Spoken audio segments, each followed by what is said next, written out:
Hello, everybody. Welcome to episode 311 of Spittin Chiclets, presented by Pink Whitney for my friends at New Amsterdam Vodka here in the old Barstool Sports podcast family. What's up, everyone? We're a little more than a week out from the World Juniors. The NHL's still getting things together. So a little bit of a lull on the hockey stuff. So we'll have a little fun this episode. Let's say hi to the boys first. Producer Mikey Granelli. What's up, guy?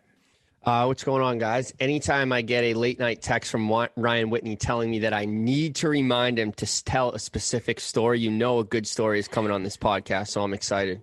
No doubt about that. The raconteur himself. We'll get to him in a sec. But first, the dirty dog in the desert, Paul Biz Nasty Bissonette. I'll just piggyback what G said. Nothing makes me more excited than when we hop on a Zoom call. Well, and Jesus Christ, no! You guys are talk about setting up some ridiculous expectations for a story. I'll get right into it since you two don't want to talk about anything but me. Freeze. Sorry. I wasn't bunching you in with those clowns. All right. Okay. So, a lot of times you wake up and, it's just certain mood. You got nothing to do, Biz. I know you know what I'm saying. Or, hey, everyone knows you know what I'm saying. Just a little wake and bake, It's great. Baby. It's Love great. a nice You just wake feel and bake. so good, You mean my weekends? So this goes back to the car issues. This isn't really related to any car issues. This is more Ryan Whitney issues. Not to talk in the third person. That's a clown move. But I have a nice little wake and bake. I got the store, and I got to do two things. I got to get Applegate pork sausages. They're already cooked. You just throw them on the stove, and they're perfect. And I had to get orange juice. So you sometimes it hits you a little different in the morning, and you're just out to lunch. I'm standing in front of the Applegate. They have like three different boxes, right? They're three different colors, but they're all saying the same thing. All I'm seeing is like the same thing: gluten-free, no trans fat. I'm like, what is the difference? They're three different colors. What is the difference? I know. Why can't I figure this out? Well, I wasn't reading where it says chicken sauce, chicken apple sausage, pork sausage. I just was totally out to lunch. Took me 10 minutes to figure that out. Listen, I'll get back to that. I go outside. Now, because my car had broken down 2 days after I bought it last week, they gave me a loaner. It's a Escalade blue, like light bluish. It's got its own individual look. I don't know if I'd ever buy this color, but it's like you're not going to mistake your car once you get this color car as a loaner. Maybe the reason they actually do make those colors. So I walk out of the store, and I'm walking to the car, and I see the car, and I get into the car, and I go to start it. I'm like, what the fuck? I look, I'm like, this isn't my car. I turn around. The guy whose car it is standing right outside the door. He goes, what the fuck are you doing? I am so out for lunch. I said, listen, I know what this looks like. I have this car it's a loan from the dealership. I have this car, but I drove my wife's car here, which is a white BMW. And I walked right past the car. I drove there because I thought I drove my loaner. I was sitting in the front seat trying to start it. And the guy, I don't know if he had saw me get in and he was walking to the store or what the timing was. And he just was like, what's wrong with you? But it was an honest mistake. And I remember thinking, oh, my God, I think you have to stop the morning activity of maybe adding some creativity. I was going to give you some leniency, assuming that you'd driven your loaner and then just mistaken that there was two there. I would have been like, oh, shit. Okay, well, you got inside this. I think I might have done that at one point with a black Jeep Grand Cherokee, the most common fucking vehicle there is. But yeah, the fact that you drove your wife's car, that's fucked up, man. That's awesome. I was just so embarrassed. And to end it all off, I bought the wrong sausages. I bought the chicken ones. It took me 10 minutes, and I still got the wrong ones. So I don't think the story was that good. You guys kind of shriveled me with the way you teed it up, but still, you do some certain things. It makes you question. Well, I have high expectations of you, and I thought it was tremendous. No Great way to start off the show. That's one way to test if you're too baked is actually you get behind the wheel of a car. That's when you're like, okay, am I fucking too stoned? No, but I wasn't wasn't like that. I was just like, my brain was just so out to lunch my body was cruise control. You know what I'm saying? Yeah. Next time, throw a movie on, I guess. I was telling Biz before the show, I got a big date with an old friend tonight. We can talk about it now because by the time the show dropped, it'll already have happened and been on the Instagram. Robert De Niro? No, we first met down here about 14 and a half years ago. First time this individual made an appearance in the Tampa area, and now we're reacquainting tonight. A 35-pound friend. That's Felcher? Hey, afraid of Felcher? Rhymes with manly?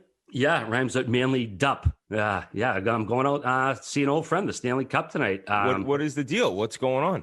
Well, I had mentioned before on the show, an old pal of mine from college, Derek Lalonde, who was the graduate assistant at my college when I was working study for the hockey team. Of course, he went on to a great career, just won the Stanley Cup. We got reacquainted since he won.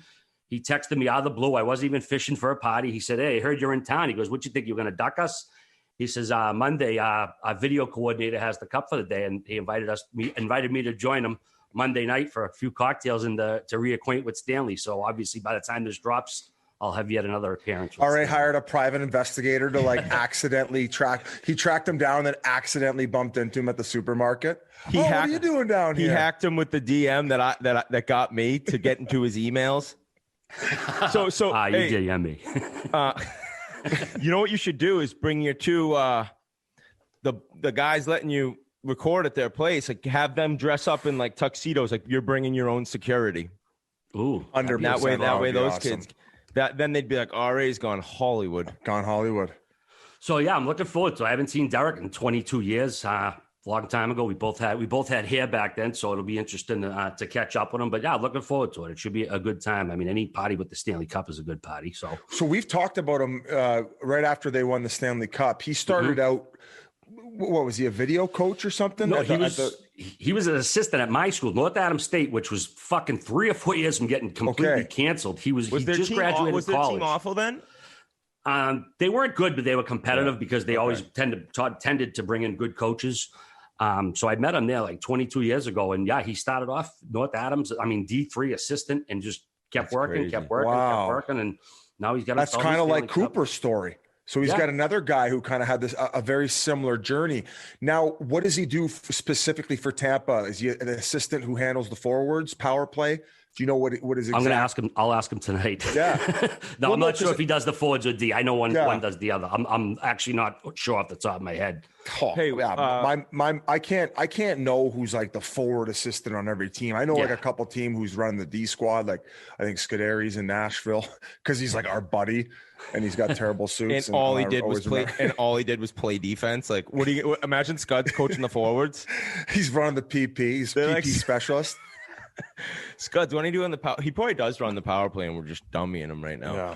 All right, quickly. Most people won't get this, but did they play UMass Boston and Salem State? Was that the league that? Yep. The old Mass State College division. Yes. Yeah, Salem State. They would play teams like Babson and Williams, tough Division III, and they would come in and just wax North Adams all the time.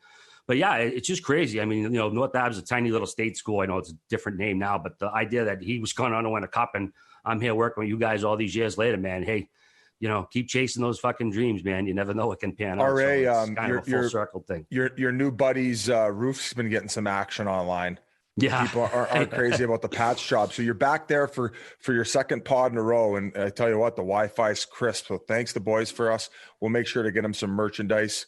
Absolutely. You got a cup party on your belt.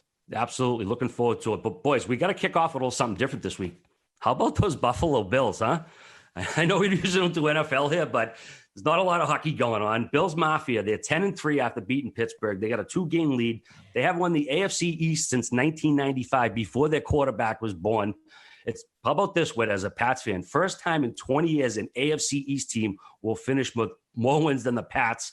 And the Pats won the division for 11 straight years. Only the Atlanta Braves had a longer division streak in sports. So it's kind of the end of the era as far as the Pats in that regard. But hats off to the Bills, man. I know they're in the division, but you do root for that city. Well, let's go to the storyline. Okay, so this Juju something. He's a wide receiver. Smith-Schuster. Yeah, I think he's hilarious. He's doing all these like dances, and it's like a new world, new era. I'm all for it. I don't give a shit. I kind of love more of like the bickering online. I mean, if you ask Mark Madden what his opinion would be, do you follow Matt? He's been all over this guy for like 3 years, and all he does is retweet anything with him and say, this is what it's all about. Yeah, I think there was a point where like he was posting videos from the locker room. One may have gotten out. That might have been on Antonio Brown. But either way, just if you're an old school type, you ain't down with that. Well, apparently he does it every game at home and on the road, but he was dancing on the Buffalo Bill logo at center field.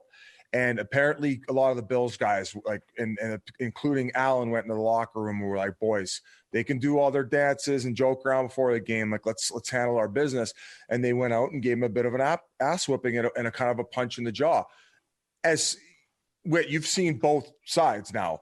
What do you make of like him like doing these dances like right before the game on like the field like that? Well, I'll get back to him quickly though. Buffalo, no other team I've ever rooted for like the Buffalo Bills now. Correct. And I've openly said I love the Pats, but when they're not good, I don't really care. You know what I mean? I love them when they're good. The Bills deserve exactly what's happening to them more than anyone ever. The fact they went to 4 Super Bowls in a row and lost all 4 of them, the mathematical, I'm a math guy, and even I can't even figure out those odds. So, like, the city is just lost at everything, and they're such diehards. It would be typical that they would win it when no fans could be there, but it is a great storyline. So I'm all in on the Bills. That Allen's pretty nasty. Juju Smith-Schuster, I actually do like the new age player that's putting himself out there. Like I totally understand it where your name's a brand. It's changing. But man, it's like when you can't just like maybe stick to doing it after you're successful or after big wins. And I know there's going to be times the timing looks bad, but some of the stuff this guy puts out is so ridiculous. You have to be frustrated if you're a Steelers fan. Well, 2 Steelers players do it a bunch. Chase Claypool, the receiver from Notre Dame, he's been all over TikTok. They got good young receivers. Yeah, that guy's a stud. He's a rookie too, I think. Yeah. And not even a first rounder, but no, I think second rounder. But he's all over TikTok before and after every game. All over TikTok's one thing. Showing up your opponent on TikTok's another thing. Dance. I mean, you could dance in the room with the boys. You could be out at the club. You could be at your house. But when you're TikToking on the other team's logo, I mean, if I swear, what Steelers fan could sit there and tell you that doesn't annoy the shit out of them? So the thing is, he's pretty good. He's like, I think he's their best receiver. So the fact plays hard too, and he's also he lowered the shoulder a couple times yesterday. Yeah, he does. Like, man, this guy plays with some jam. Madden's just so old school. Madden wants Mario Lemieux, who's just like quietly successful, goes about their business. So anyone other than that, he's just going to shit on. As far as like local talk radio, he is the most electrifying sports figure. He has to be. Yeah, he can drive a man insane. He'll find things to get people riled up about when they're 9-0. Like he's the master at it. And he still gets the big name guys on his show. Like Sid, I think he even gets Gino on sometimes. But Mario goes on all the time. He is such a character in the sports world. Yeah, he really is. He really Funny is. talk. Go ahead, Whit. No. Say how much people assume things, wins and losses. Like years before I was a podcast, I was in another industry related to the NFL. And it's crazy how many people just assume teams are going to win every week. And there's just like the NFL, so many crazy upsets, like nothing's a guarantee. And I think the biggest mistake NFL gamblers make is just automatically assuming favorites are supposed to win. Like Pittsburgh, everyone thought talking about it being undefeated for the whole season. Now they got 2 losses in the fucking blink of an eye. And I believe they're banged up too. Injuries are really mounting right now in the NFL. You're just like every game, it's like, oh yeah, they're missing their whole O-line. You're just like, what? Guys, man, is there another sport that like you just every week it's like multiple guys, ACL's gone. It's a meat grinder, man. It's a meat grinder. It's crazy. The Derrick Henry, the running back on Tennessee. Oh my God. I've never seen it. I mean, it's what do you call it? Recency bias, all right, but. This guy dominates like no running back I've ever seen. He's just running over teams. I think he's rushed for 4 200-yard games or something. Yeah. Is it this year? I think he's got two 200-yard games with like 2 touchdowns, and he's like one of only 4, I think 3 or 4 guys to do that. He's a horse. Yeah, he should be like completely in the running for MVP. This is from a NFL guy who watches Red Zone all Sunday. I don't know much about the NFL, but I know gambling. I actually took Buffalo. I was down big. Took them to win between 7 and 12 points, which was like a huge payoff just to get me to even for this week. Still dummied from the prior weeks. The NFL is impossible.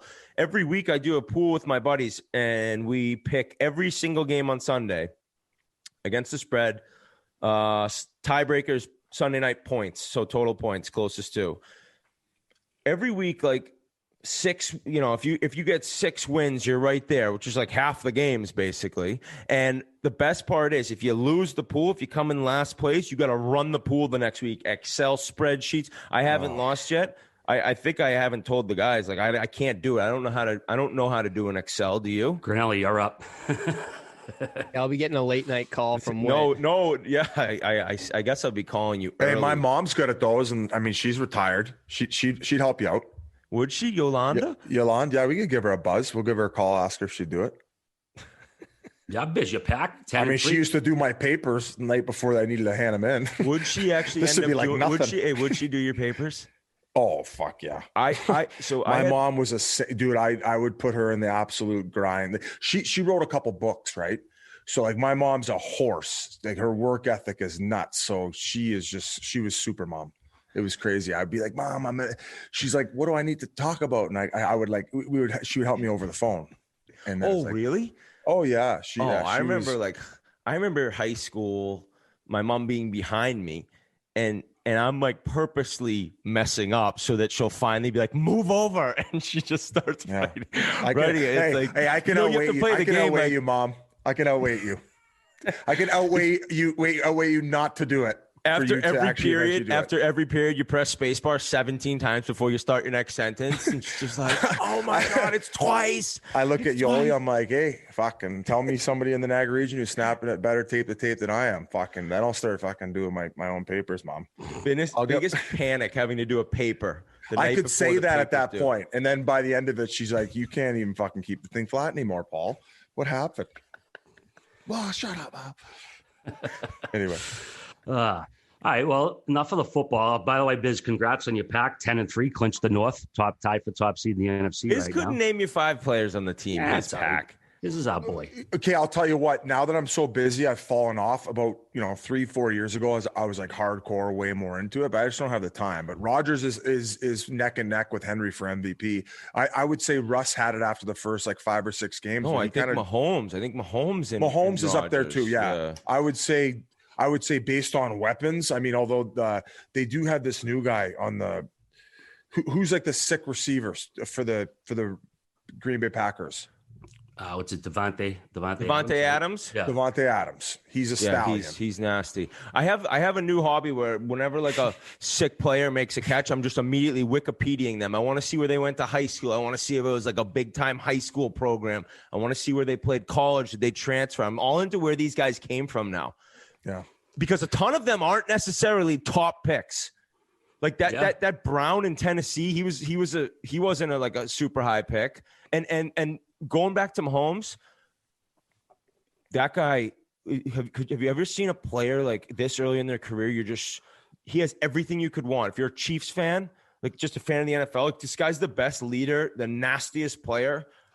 I know it's always like, what have you done for me lately? But oh my God, every single game, Hill runs past everyone. He throws a dart right in his chest. He's so good. His interview after the game, he seems like such a leader. I think guys love playing for him. His brother's the TikTok one. He doesn't need to do it like Juju. He just dominates on the field. He does. How nasty are the Chiefs? Yeah, he's a video game. He's kind of like the McDavid of the NFL. So he's in the running for sure. I think Rodgers, just based on weapons, considering if you look at Mahomes, he's got Kels. Is it Kelsey or Kels? Travis Kelce. Travis Kelce. He's like the new Gronk. Too. Yeah, he's pretty Look sick. at his numbers. They're nuts. And then he's got that cheetah. That guy just zips around. Who? Tyreek? Tyreek Hill, Yeah, he's the fastest human on turf. It's nuts. It's not straight it's up not even runs normal. by guys. Yeah, Like he doesn't even really make a move. Yeah, Mahomes, he's got like GOAT potential. I hate to say it about a guy that young, but what we've seen from him is just impressive. He's one of those guys you absolutely turn the TV on for, no doubt. Would you base that on championships, or would you base that? So say he gets four Super Bowls, but his numbers are just like he's so far pursued. If he won 4 Super Bowls and then you're saying broke all the passing records, you're with 4 Super Bowls, yeah. I mean, Brady's got 2 more then, but like if he'd have all the records with 4, I mean, yeah. The GOAT thing is so I hate that, but the whole argument, all right. you know. But I just this guy is a machine. Watching that team, I don't know who's gonna have a chance of beating them. I can't make strong opinions on the NFL because I don't know enough about it. I don't know how it all neither. works. I don't know plays. I'm just like, oh, that's cool. I'm just a degenerate. Yeah, it's all right. There was a little bit of hockey. Fine, that was a lot more fucking football talk than I thought we would have had. Well, there's nothing going on in the hockey world, folks. No, that's what I said. I don't mean to do your job for you, RA, but we got World Juniors coming up. Oh, we could tease. We got some World Junior coverage, right, boys? We're gonna get some guys on. Oh, that's next week. Yeah. Actually, we haven't mentioned our guest yet. We should probably do that. Longtime NHLer Wojtek Wolski, who most recently won Battle of the Blades up in Canada, joined us for a nice long interview. We talked about Battle of the Blades, his interesting career, his family emigrating from Poland through Germany, getting to Canada. Very interesting road to the NHL. It's a good interview. Coming to you in a little bit, though. We're going to talk a little bit more about the news first. Like you said, World Junior starting up next week. The rosters have been finalized. European squads have started arriving. Kirby Dach and Quentin Byfield among 6 players returning for Canada. U.S. has 8 players returning, but Michigan teammates Johnny Beecher and Thomas Bortolo didn't make the U.S. team because Beecher tested positive for COVID in his final test at camp. He's a product of Boston. Bortolo is a product of San Jose. Unfortunately, a single test disqualifies a player. Because Bortolo was his roommate, he had to be cut too. John Van Beesbrook, who runs the program, said both players are obviously crushed. And what really sucked for Beecher, he got back to campus, took another test that was negative. So it's like he might have even got a false positive, but because he got a positive, he had to be fucking run out of the tournament. So that's terrible. You know, and you just feel for a guy in that position, how to get that close and then and the guys, he said, I did nothing different. I've been with the same people. He was, quarantined, whatever. All right, you feel sick to your stomach. And Biz, what would you say the age? I'm going to say 14, 13, and maybe even younger for Canadians. Excuse me. It probably is. But you start thinking of dreaming of playing for the World Juniors really young. Playing for your team in the World Juniors. Every year it's Christmas. It's like the greatest players in the world, under 20 years old.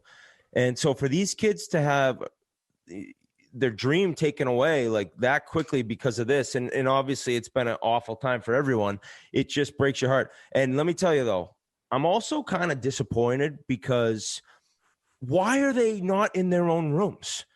I don't know if is there not enough room? Are you trying to save money? Is it trying to I have no idea. But if you're going to make a kid, because his roommate tests positive, not be able to go, get them their own rooms. Don't fuck a kid because his roommate tests positive. I think that's crazy that they didn't all have their own rooms.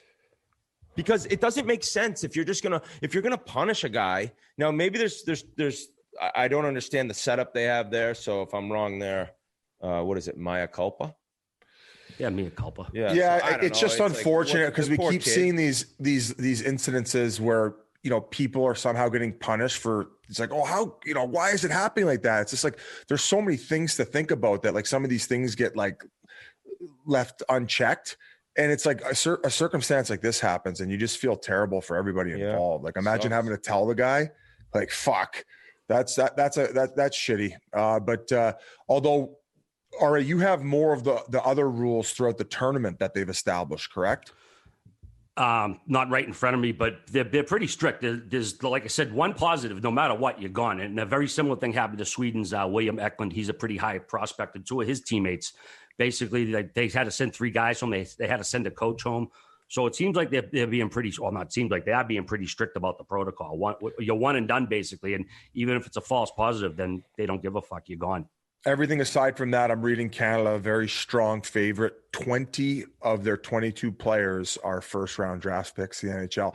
I don't think that that's like the telltale sign, but I think going into this one, it's like it's gold or bust. It's like this is the squad that needs to get it done. I like Sweden. I like Sweden a lot, boys. You heard Who do they got? They got the kid from Detroit, right? They have the kid from Detroit. Lucas Raymond. They have Lucas Raymond. They have Alex Holtz, Noel Gunler, Carl Henriksen. Like their offense is stacked. So I don't know. I like Sweden a lot. Finland too. Kirby Doc's back. I mean, after you play in the NHL, it's going to feel nice for him. He's going to dominate. And you see some of the players that could be there and they're not too. So Lafreniere could easily still be there, probably 2 more years. It's going to be a sick tournament to watch, and it's a perfect little appetizer to get into the NHL season. I'm fired up. And games on Christmas this year, I believe. USA not very loaded, but they got that kid, the first rounder to Florida. They got this Knight kid. You've been stroking him off on this podcast for I don't know how long. I want to see him stand on his head. Well, I haven't been stroking him off that much. He goes to BC. Congrats, by the way, Brooks Orpik, former teammate of mine. I believe he's hired as a coach at Boston College, assistant coach. So good for Brooksy. Spencer Knight, I just know his background, his his resume is right there. I mean, every step of the way he's dominated. So is he the next Kata hat? I don't know. If you have a short tournament like this, Biz, and you have a good goalie, you can win the whole thing. Right? Russia has the best goalie, Askarov. Russia has by far. That's the kid on Nashville drafted. By far? Is it by far? far? Yeah, I think he's by far the best goalie. If we were to ask 30 how many NHL, vitamins has he had? I think everyone Russian would gas. say he's Russia's best player. That's how good I think this goalie is. All right, so now we're going to see who's going to play better. I'm rooting for my countryman, Spencer Knight. Granelli's rooting for a Russian, Askarov. Granelikov, baby. Toronto's Nick Robinson, also not on the U.S. team. John Van Beesbrook said it was a hockey decision by the Leafs. Basically, they'd rather have him trying out for their team than being with the World Juniors. So just another note there. First off, we want to talk to you about Cross Country Mortgage. It's America's crazy good mortgage company. Whether you're a first-time buyer or looking to pull some cash, Cross Country Mortgage combines a people-first mindset with the dedication to the fundamentals of mortgage lending, which results in a fast, easy, and stress-free home financing or refinancing experience. Rates are super low right now, and they might not get this low again. And Cross Country Mortgage can tell you within 5 minutes if they can save you some cash. You need to do that basement over or take care of the kids' hockey bills? Cross Country Mortgage can help you out. And don't be intimidated by the home buying process. It's not as complicated as you think, and there are some amazing benefits available for first-time home buyers. Don't let common misconceptions stand in the way of you buying a home. Go to ccmlens.com/NBD to learn more about your future home buying experience or to refinance your current mortgage. That's ccmlens.com/NBD to learn more. Cross Country Mortgage, LLC, NMLS 3029, www.nmlsconsumeraccess.org, equal housing opportunity. And speaking of houses, the NHL's still putting theirs together, Biz, for the upcoming season. They're working on logistics and stuff. And to the surprise of nobody, Pierre LeBrun, he said, tweeted on, I think it was Sunday, we warned everyone that realignment plan the NHL share with governors was subject to change, and that exactly what appears to be happening. Sources confirm the NHL is looking to make a few tweaks to those divisions again. Clearly, some governors on Wednesday's call weren't pleased with the temporary division. So basically, it looks like some owners are whining about where their team is, but I don't know, Biz. I think they should. They saw your Instagram clip. My 5-division fucking idea. They saw your maybe. 5-division. So I watched a clip, then I understood exactly what you're talking about. But to me, it's like it's a little unfair, given if like some divisions are their top feeding teams, like the better ones are feeding off ones that have like a couple of dog shit teams. So then all of a sudden, if there's like a very strong division, like there could be only one team coming out of it. So there's some pros and cons to each, but I think for short term, like you said, the 5 divisions, the top team moves on and the next 11 in points go. If they could snap the schedule around enough evenly, I think, run it. I think they're going to go with the RA game plan. Is this for sure? Or when do we know here? When everything gets official. I mean, does it sound like that's definitely going to be the case?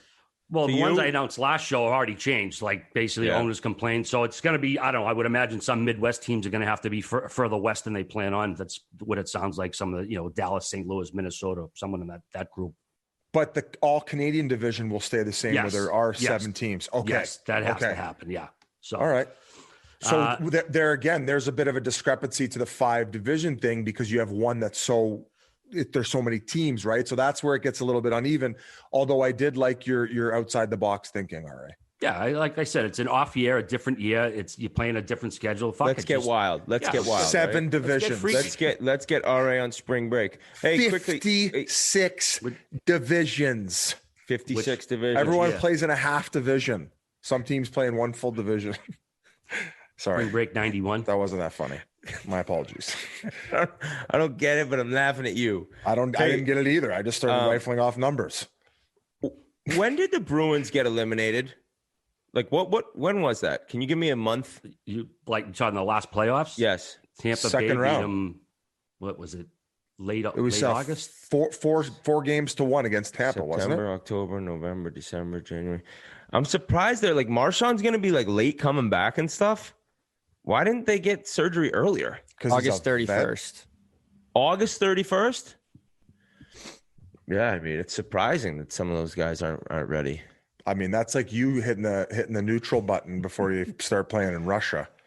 Just delay on the training camp. I can come back mid-season. No, I just said I'm not going to Russian training camp. Well, he's not going. He's chance. not. It's not even about saying. It's not even about saying like not going. It's more like I won't make it. I know I won't make that. It's hell on earth for those guys. Biz, what do you think of this one? Apparently, the NHL is looking to put ads on helmets. Obviously, they need to make up for some lost revenue. Elliot Friedman says ads on jerseys are going to come eventually. I don't like that. I'm fine with them on helmets, though. I think they can actually jazz up the helmet, especially a nice little pink Whitney logo. Yeah, that would look good on some teams. Listen, we're in tough times. I'd be interested to know the number that they could make by getting ads on jerseys. I would imagine it could be significant because there's so much of this advertising budget that needs to be shifted. I would be okay with it in the short term. I am a traditionalist. I like how the jerseys are plain. I would go back to that. But in the meantime, guys, this is a business. I think they should do ads and helmets, and we're going fucking Pink Whitney right across Sidney Crosby's goddamn fucking forehead. I own you, bitch. I own you, Sid. All right, I was just joking. He won't wear the helmet. He retires, or he requests a trade. I'm going to get him the pink ear flaps that he wears. Biz did a hockey stick full of nips before we started today's show. Yeah, that's a cool little contraption, huh? Yeah, that is sick. But is it fair to say that in the short term, do ads on jerseys just to like 100%. Make more revenue? Yeah, everyone wants to make as much as they can right now. Did you mention Elliot said that? That's coming? I did. Yeah, Elliot said. So does he mean though that this year or in the future of the game? He just says eventually. So I mean, I don't know if it's going to be this season, but it sounds like it's something that's going to be coming down the pike. Obviously, we see it in Europe where Joe Thornton's just coming back, getting ready for his season in Toronto. Biz, you are the like Bieber, Austin Matthews, like gossip king over there. I think well, you got to keep in mind, right? Like the league is kind of shifting into that direction too, where like Austin Matthews right now, I would say he's like who's the guy that everybody's following in basketball all the time, like off the court. Like, I mean, I would imagine there's a lot more than just a few, but he's kind of that guy. And I think it's like hilarious. He's got the Biebs connection, who's a world famous superstar. They're playing tummy sticks nonstop. And, he's the quad thing, he obviously rolled his short up. He's just flexing his quad, shitting on everybody. And he wears shorts to begin with. Doesn't care. He's showing his head and knuckles. And yeah, no, I just kind of keep up on it. And I noticed that, you mentioned that Joe Thornton's coming. So I just said that Leafs Nation has went from stroking their cocks off about the fucking Bieber Matthews thing going on, and then it shifted it to now that Jumbo Joe's coming back overseas from where he was playing overseas. Jumbo's going to be so good on that team. The Leafs are going to be the Canadian division is so good. It's going to be so good Saturday nights, and I just think that Thornton coming back. You saw what he did for that team in Davos. It's so cool. By the way, I would say he might go play there till he's 50 years old. He loves it. He obviously is obsessed with being around the boys playing the game. He's still nasty in that league. So I don't know how much time left in the NHL, but Joe will go over there and probably continue to play because he just loves the game. And is the beard on its way back? I could see him being a trainer. Didn't Aki Berg go back like to sharpening skates and like? No, just basically handing out beers. they give him Like, a what's trainer Joe title. doing here? He's just figuring out what we do after the games. That's his massaging role. Carlson's hamstrings in the 6th year of his deal in San Jose. But I think Aki Berg went back to Finland somewhere, and he just like loved being around the boys. So he took a trainer job, and he kind of found amusement, and the boys would like pigeon toss him. They like throw their socks at him after practice, and Really? yeah. He's just one of the boys. I thought that I was never heard great. that. Aki Berg? Aki Berg, is that how you say it? No, I'd never heard that story. That's great. Yeah. Do you know karate? That's just loving the game. Good. What's that from? Revenge of the Nerds, when fucking Takashi was working in the men's locker room, and the guy's like, "You know karate?" He's like, "No." He's like, "Good." And he puts the fucking jock over his fucking head. Old school comedy. That's old school. Biz, your boy went viral. I saw the tweet last night. Your boy Jeff, he's your business manager, or your partner, whatever his correct terminology is. Yeah, I don't know what his title is either. Yeah, what are you going way- to call him right now, Biz? I would say he's my business partner, because he just helps with everything. Like we did this silly commercial for Watson gloves. So like they tell me like, okay, we want you to get a commercial. So we like get high and we just think of these stupid ideas, and we're like, okay, what kind of gloves you got? And we're like, all right, we can think of something stupid for some of these gloves. And then we did. And then that's what we came up with. And then we went out one day and executed it all. So all that we stopped at 4 locations in one day. We hired a sound guy, Pasha, who is my right-hand man as far as like producer / videographer. And we whipped that together, and, Watson's site crashed, and they're happy because, it got their gloves some recognition, although it's a wonderful product. And, the ones that you had on in the garage look so good. Those they have great gloves. Ones. That's what they do. They've quality since 1918. Ooh, look at that. But Biz just went into his own commercial while we were talking about his business partner, Jeff. Well, so he helps with that. Now he booked a cameo from you could tell the story. Smokey Robinson, was that who it was? Yep. He booked it. His mother grew up on the same street or lived across the street from Smokey Robinson in Detroit years and years ago. So Jeff, and I think on the cameo, Smokey says Jeff and his brother decided to get her a just to kind of cook up those old memories. Like she used to see them on the street and stuff. And he wanted to wish her a happy Hanukkah. And now, correct me if I'm wrong, you can spell Hanukkah with a C, correct? Right?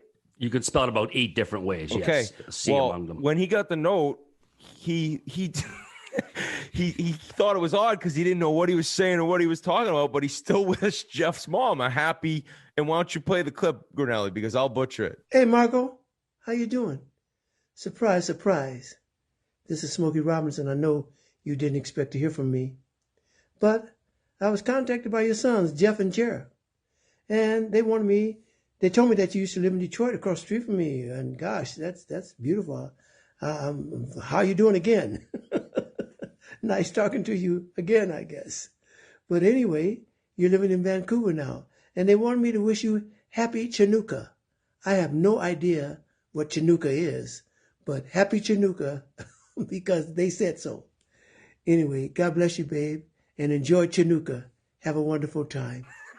So, Smokey does not know what Chanukah is.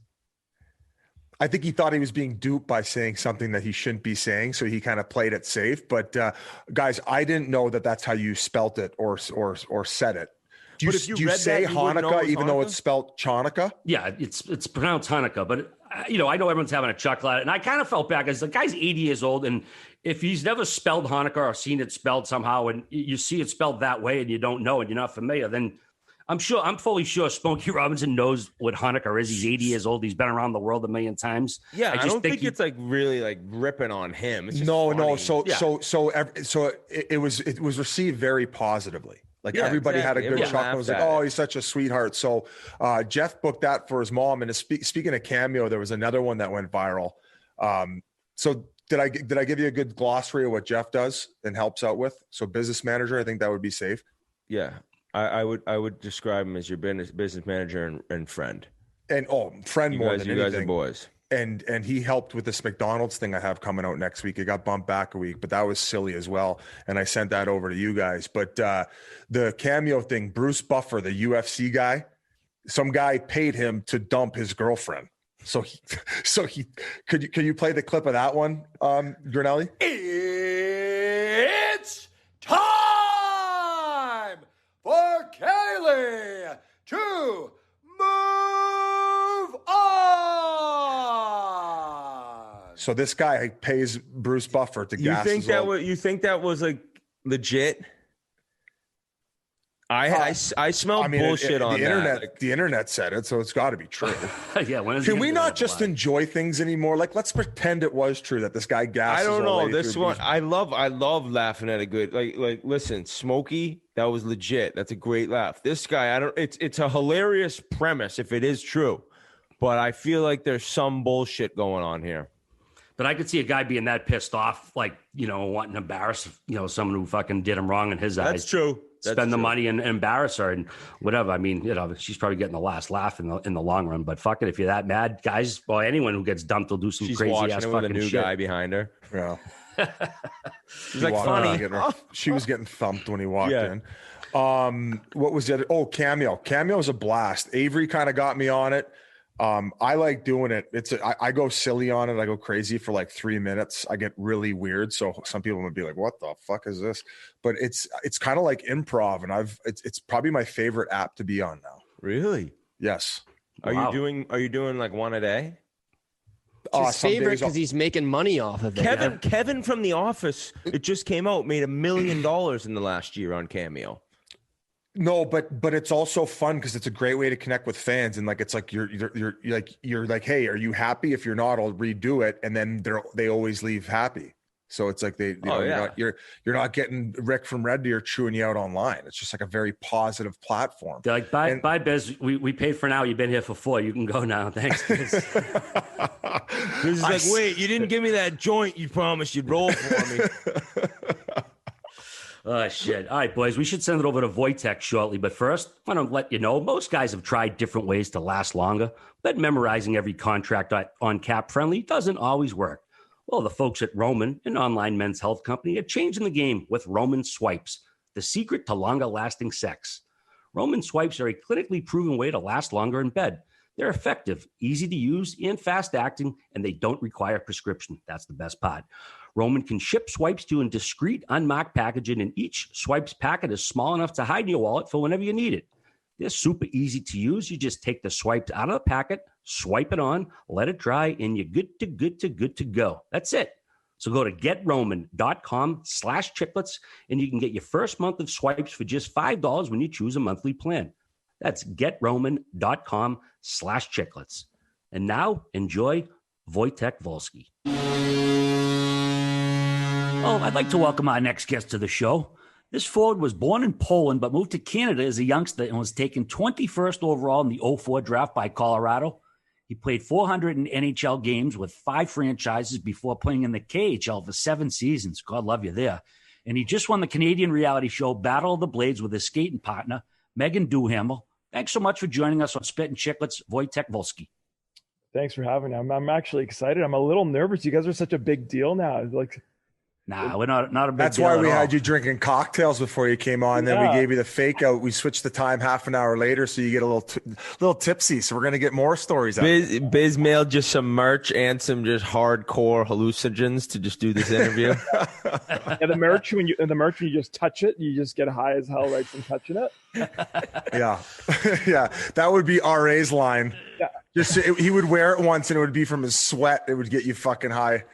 It's probably just because you made it somewhere cheap, Biz, so the chemicals just got you all. Oh, okay, yeah. That's what you think of me, Wojtek? Not anymore. You're a big wheel now. Doesn't mean he's not cheap. Yeah, that's true. Yeah. Well, Wojtek, congrats on the big win. A little different than what you used to doing on the ice, eh? It was, man, that was such a cool experience. It was so different, and you really had to come, into a different zone and out of your comfort zone to win that thing. So I was happy I did it. You ever skated in figure skates before, or was that your first time? No, never. And then when I actually started doing it, and then someone told me that the guys had been practicing for a couple months, like they already knew that they were doing it. I was like, this is bullshit. I'm gonna be awful. Wow, so Versteeg was one of those guys that was on it early. They were figuring out the. Well, Stewie, like Anthony Stewart told me in August, and he was like, "I got to lose 50 pounds to get on." He was a unit when he okayed that thing.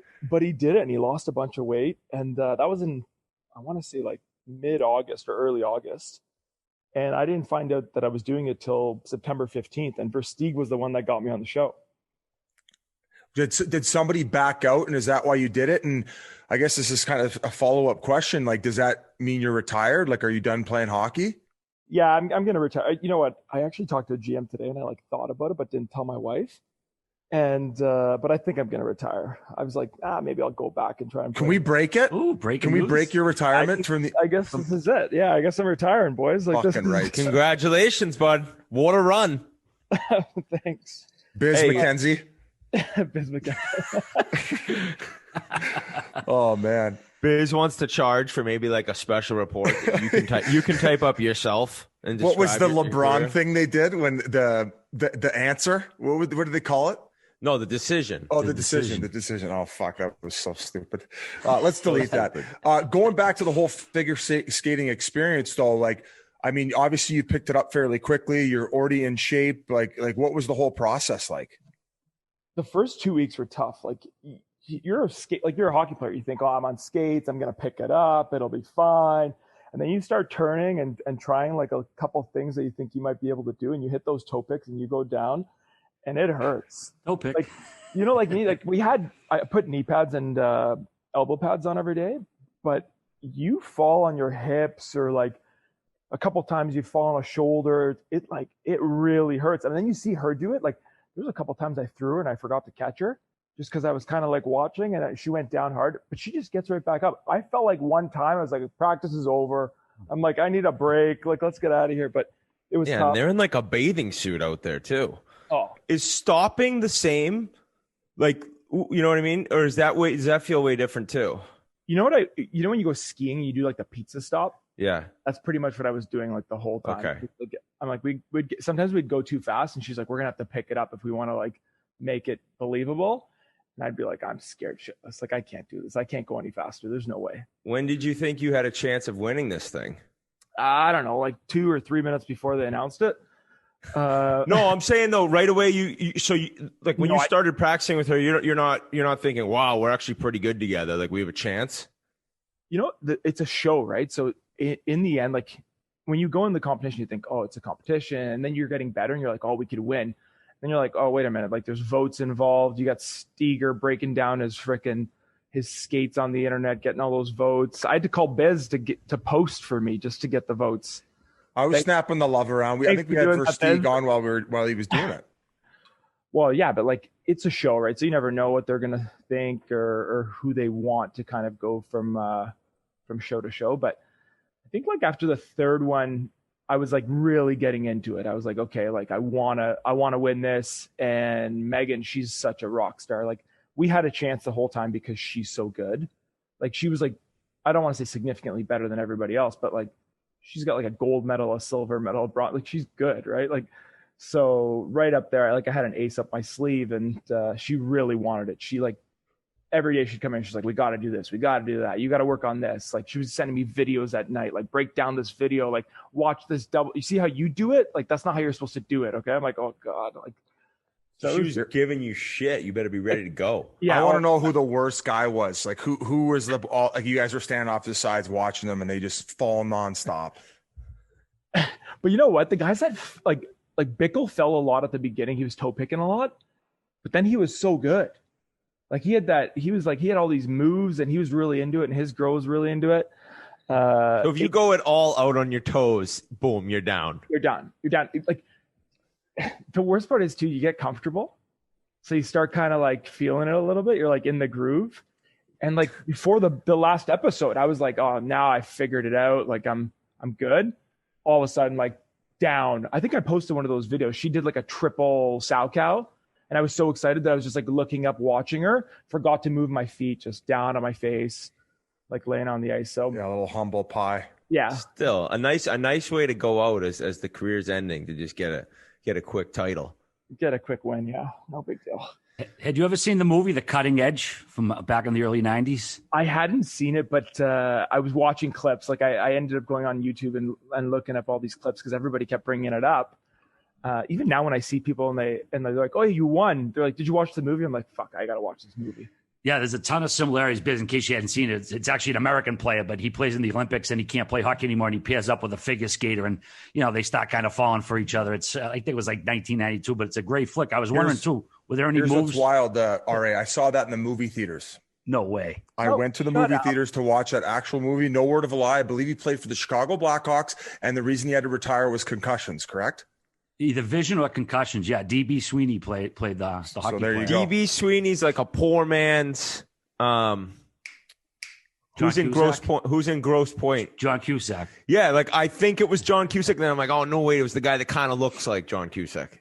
You know what? I went and saw it right after Ladybugs. I went to back-to-back movies with my mother that day. So shove that right up your hoop. I was just gonna say they should check when that movie came out because you could just be making that up.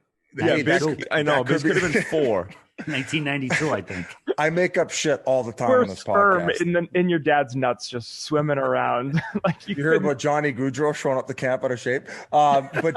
Listen, let's go back to the beginning. Like even before hockey began, your parents and obviously born in Poland, moved over to Canada as immigrants, correct?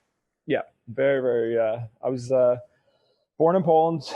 We escaped communism. Went to Germany. Back then, you said you were going on vacation, and then you just With everything?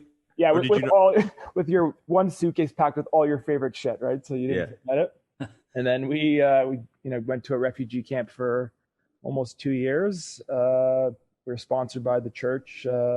Supposed to go to Winnipeg. Instead of going to Winnipeg, got off in Toronto, went to my aunt's house and lived at my aunt's house until my parents found jobs. Unbelievable. Wow. How old were you at the time? I was 4. Wow. So you do have like vivid memories of that?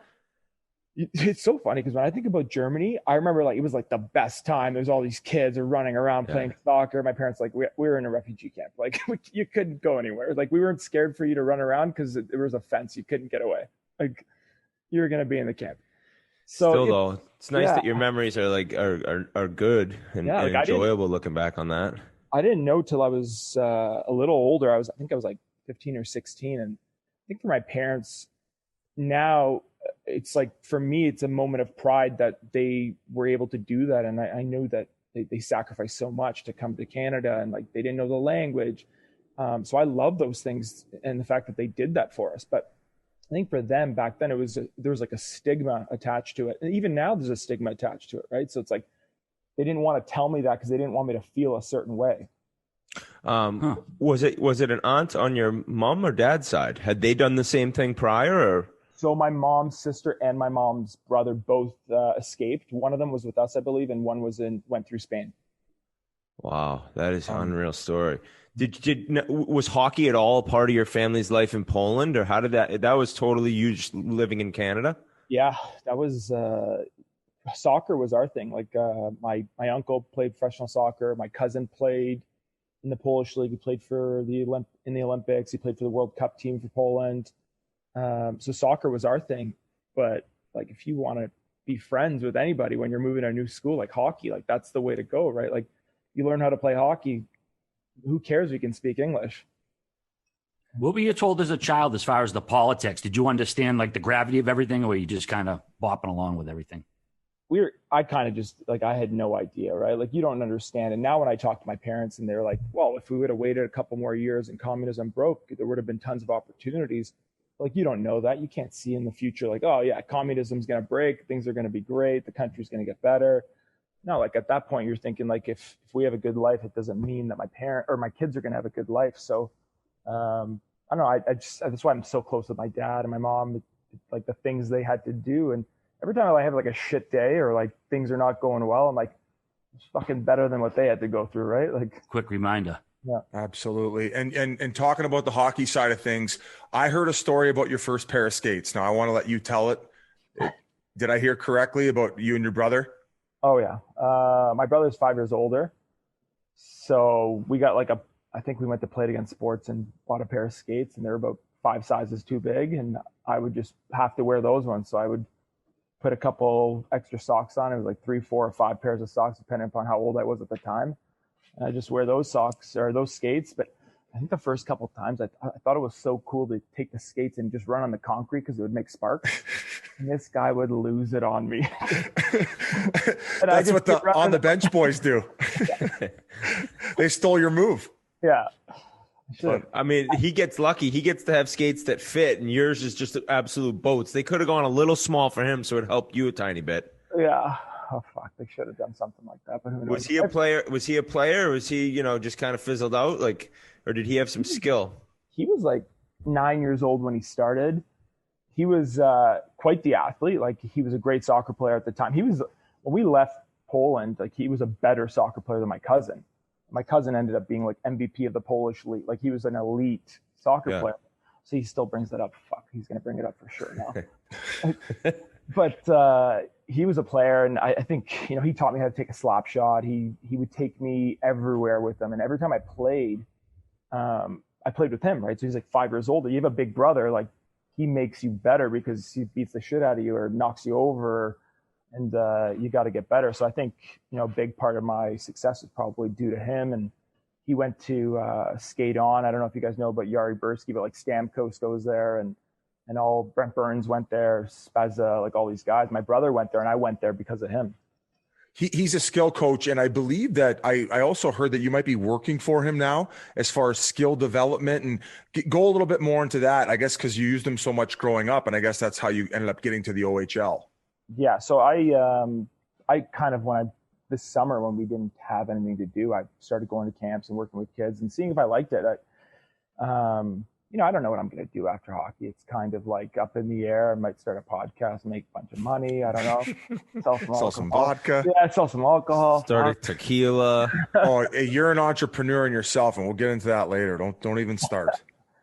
But yeah, I still like hockey, and I like kind of giving back. I think when I thought about retiring at some point, and I thought about all the things that I'd gone through and learned and traveled and went to different leagues. And I thought, like, I got to like somehow pass this on to some of the guys. And this summer was a great time for me to go on the ice at Skate On and work with, guys that are anywhere from 10 to the NHL. So that was a lot of fun. I really enjoyed being there and working with Yari and giving back and kind of like helping other kids that are in the same position that I was in.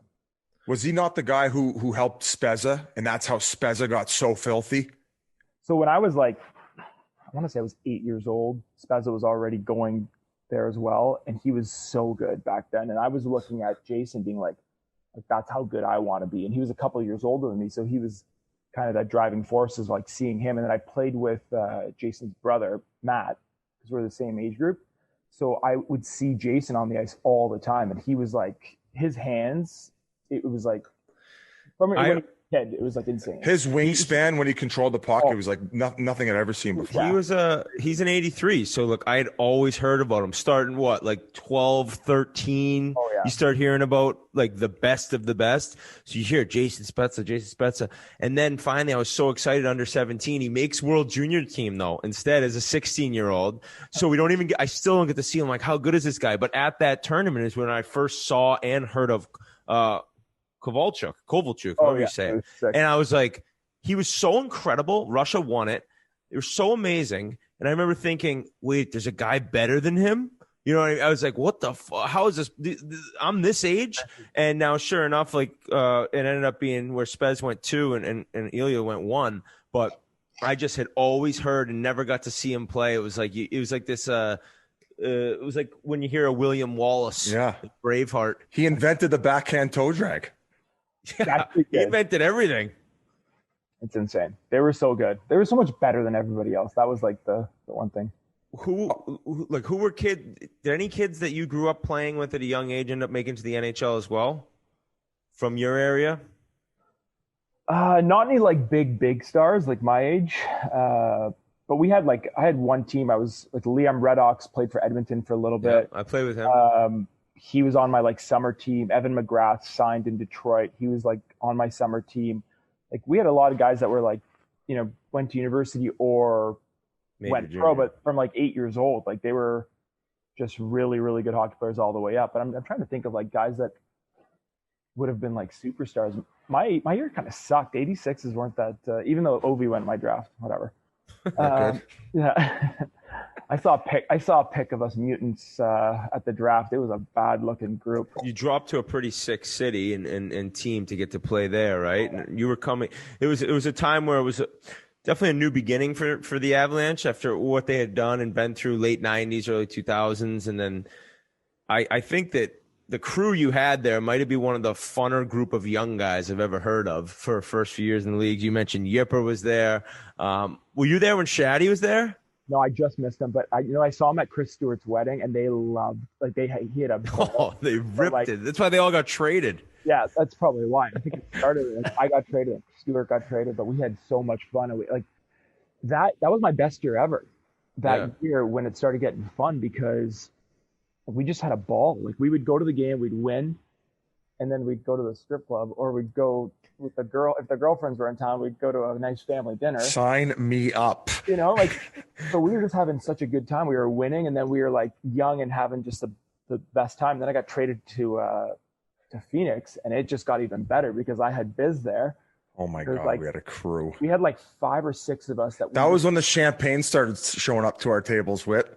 You know, you go out with the boys, a couple Grey Goose bottles. All right, we'll cut it off there. No, Wolski showed up with the fucking sparklers coming out, baby. Yeah, haven't won on the road since November. Or were you good that year? Oh, no, Wolski came there, him and Stepniak at the deadline, and we ended up making the run to – oh, no. Oh, that was that year? No. Boston game 7 to Detroit. That's right. And I think you had 5 goals in 7 games. Yeah. But Donor broke his ribs. Broke his ribs because he didn't want to. He's such a nice guy. He didn't want to hit the goalie because he was sliding. So he jumped over the goalie, went into the boards, broke his ribs. He missed game 7. Yeah. Oh, we got El Capi 10. Wasn't Detroit stacked that year though? Like that was pretty good to take him to 7. Well, we were the favorite. Like at that point, we were. What year was this? 2012. That was the year before we ended up making our run. Yeah. Right. Or the year before that. We lost back-to-back years to the Detroit Red Wings in playoffs. One year we got swept 4 games. The year Wolski was there, we lost in 7. And I thought we were better than them. Fucking Babcock. We lost. It was 2010. We had a ton of fun that year. We had shit on the ice in game 7, but we had so much fun. It was definitely a good time. So you used to have this weird pregame routine where you were like the who's the golfer? Jimenez? Oh yeah, he always got that was Wolski outside the locker room doing his dynamic warm up. Did Sakic not teach you how to do it or something? Yeah. So Joe was like he had all these weird things he was doing all the time, and the guys like nobody would say anything to him because they get traded, but behind his back they would. But he was doing all this.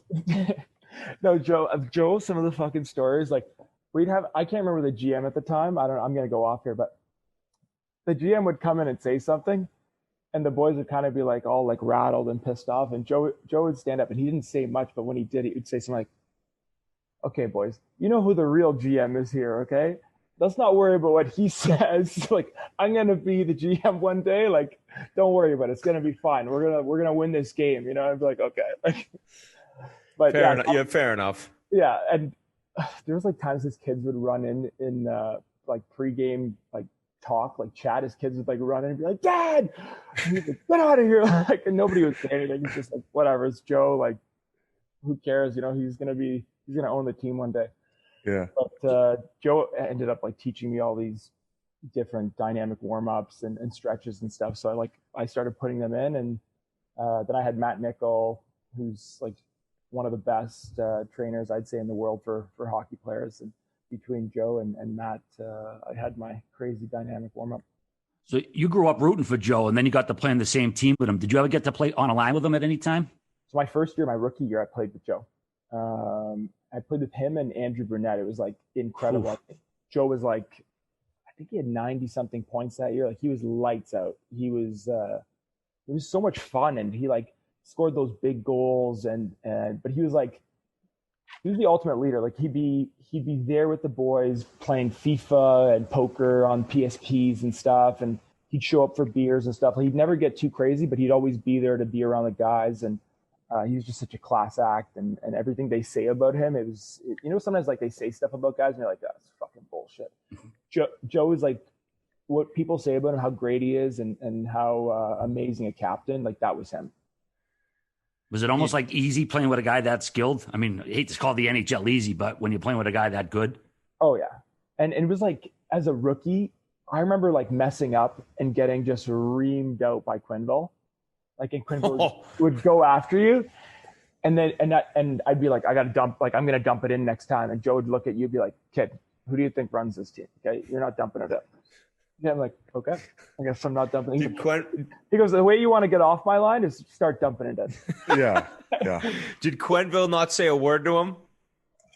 You know what? The thing about Quenneville, he had his older guys, and he knew that his big boys were his big boys. And then he rode that. He had like 5 kind of whipping boys that he really went after. But like we'd have practices sometimes, and the coaches would put up a drill. And they kind of like look at Joe, and Joe's like, "We're not doing that." That's the Lemieux. That's the Lemieux treatment. I talk about it all the time. We're not doing that. Like, it's fucking nuts. Drill, but it was amazing. Like we had Turgeon on that team, and had Adam Foote and Rob Blake, and like all these just incredible. Those guys that you had in your hockey pool before you made the NHL. Like they were incredible superstars. Who's your roommate rookie year? Oh, they put me with Connor Walchuk. He just kept it real straight and narrow. Like they almost knew like this kid beat somebody up. Like we're gonna put him with Connor. Connor's gonna really set him straight. Kid's a thug. Yeah, we're gonna. I wanted to ask about St. Mike's, because that's kind of where you headed. I don't know how you ended up there. I know that Selke, affiliated to the actual Selke Trophy, they had a part in bringing you there somehow. So my one of my best friends is Frank Selke, who is he's like junior Selke, but he's like 2 times removed from the start of it all, right? But Frank went there. We became best friends at St. Mike's. My dad had like met a couple different families. He was working in marble and granite, like installing like kitchens and bathrooms at their houses. And he was like, "Oh, they send their kids to St. Mike's. Like all the rich folks send their kids there." So I ended up taking the test, and then Frank was there the whole time, and kind of we became best friends. And he was just like, I don't know, this amazing dude from a big hockey family. And I don't know, St. Mike's really just, St. Mike's was that place that, like, as a kid that came from nothing, it's a place where you go and I just like dreamed. Like I was like, you see that nice car, or you see that family that like really made it. You're like, that's like what I want to do one day. I want to make the NHL so I can, be there. All right. He's like Brendan Fraser in School Ties. Yeah. At St. Mike's. Doesn't it sound like that? It's a deep cut right there. Yeah. No, it's not a cut. He's like the best player. And he's saying like that. I mean like an older movie. That's all. Okay, fair enough. This is what happens on our podcast. We argue with one another while we have a guest on. We're degenerates. Can you explain to me? So there's St. Mike's that you were at, but is there an OHL St. Mike's? That was in St. Mike's. So the OHL team had like, think about like a private school that had at the time. They had an OHL team. They had a junior B team, like the Buzzers. They had like a school team. Okay, so like 5 teams going. I was crazy. So you're playing for the junior B team, but they couldn't just take you in the O. Like then you still have to go to the O draft. It's not like because you go to school they have a chance. Yeah, but that like it was like I want to say I was 14 turning 15 playing in junior B, watching those OHL guys go on the ice right after us, like Tim Brent and like all those guys. Like they were sick. Like Andy Kyoto was there, and Peter Budai. Like, and I played with both those guys. I played with Kyoto and Brent. Both great guys. And I was with Timmy in Russia too. Like I've got some great Timmy stories. So Whit, I don't know if you ever played in this barn, St. Mike's. No, I never did, but I heard about it. The fact that this thing was an OHL rink was a you could score from the red line. It was a shitbox. If you put it off the end boards, it would be like a chance out front of the net. It was like playing bubble hockey. Yeah, that's how crazy that St. Mike's was. And they had like you couldn't beat them in the playoffs. Like they made the finals almost like the conference finals for sure every year because you couldn't beat them in that barn because it was like so tough. It was very difficult. And then you ended up getting drafted to Brampton. You play with Stan Butler, who I would consider him a pretty iconic Canadian coach as far as like World Juniors and all that's concerned. Oh, for sure. Like I was supposed to go to Michigan State as an underage. Like I was fast tracking school at the time. I wanted to go to Michigan State. And then I got drafted by Brampton, Stan Butler. I lived like less than 10 minutes away. So my parents were like, this is an amazing coach. You should probably go play there. And thank God I did, because he was one of those guys. He would rip you to shreds. Like, I mean, he'd go around the room and just carve every single guy. I remember we had this one goaltender, and he was dating the snack bar girl. And we got pumped like 6-1 or something. And he comes in, he goes, that's why you're dating the snack bar girl. If you play like that, you think you're going to get a Playboy Playmate? No fucking way. Okay. You're always going to be dating the snack bar girl. Okay? Oh my God. And then Stan just got canceled. Yeah. And then like right after he's like, he looks at one of the other guys, and like that guy had like, I guess, cheated on his girlfriend, and she started dating another guy on the team. And he's like, that turnover. That's why your ex-girlfriend's fucking him now. Okay. Oh my. And I was like, oh God. But it was like so, by the end of it, it was like he didn't do it to one guy. He did it to everyone. He buried everyone. He'd look at me, he goes like, Walls, you're not a box of chocolates, okay? You don't make the NHL. You think these hot girls are going to keep hamming around? That's how he, yeah. And he's got that voice. He's like, not a chance. Not a box of chocolates. Was this guy coaching the O forever, Biz?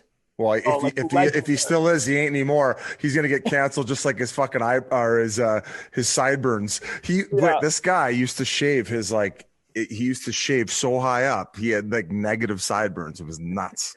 I'll say though, he was one of those guys that, you had coaches that beat you down in the OHL. Or any league, they put you up in the rafters and you'd never see another game. He would beat you down, and then the next shift he'd put you right back out. Yeah, that's better. You had an opportunity to redeem yourself, and he knew hockey. He was like great at coaching and getting guys like to bring it out of you. So I had a lot of fun, but we had some good laughs there. I'll be honest, man. Those are the coaches that I love the most, and I guess it's a little sick and twisted, but the ones that were the hardest are definitely the ones I'd put above the rest. All right, I think you had one there.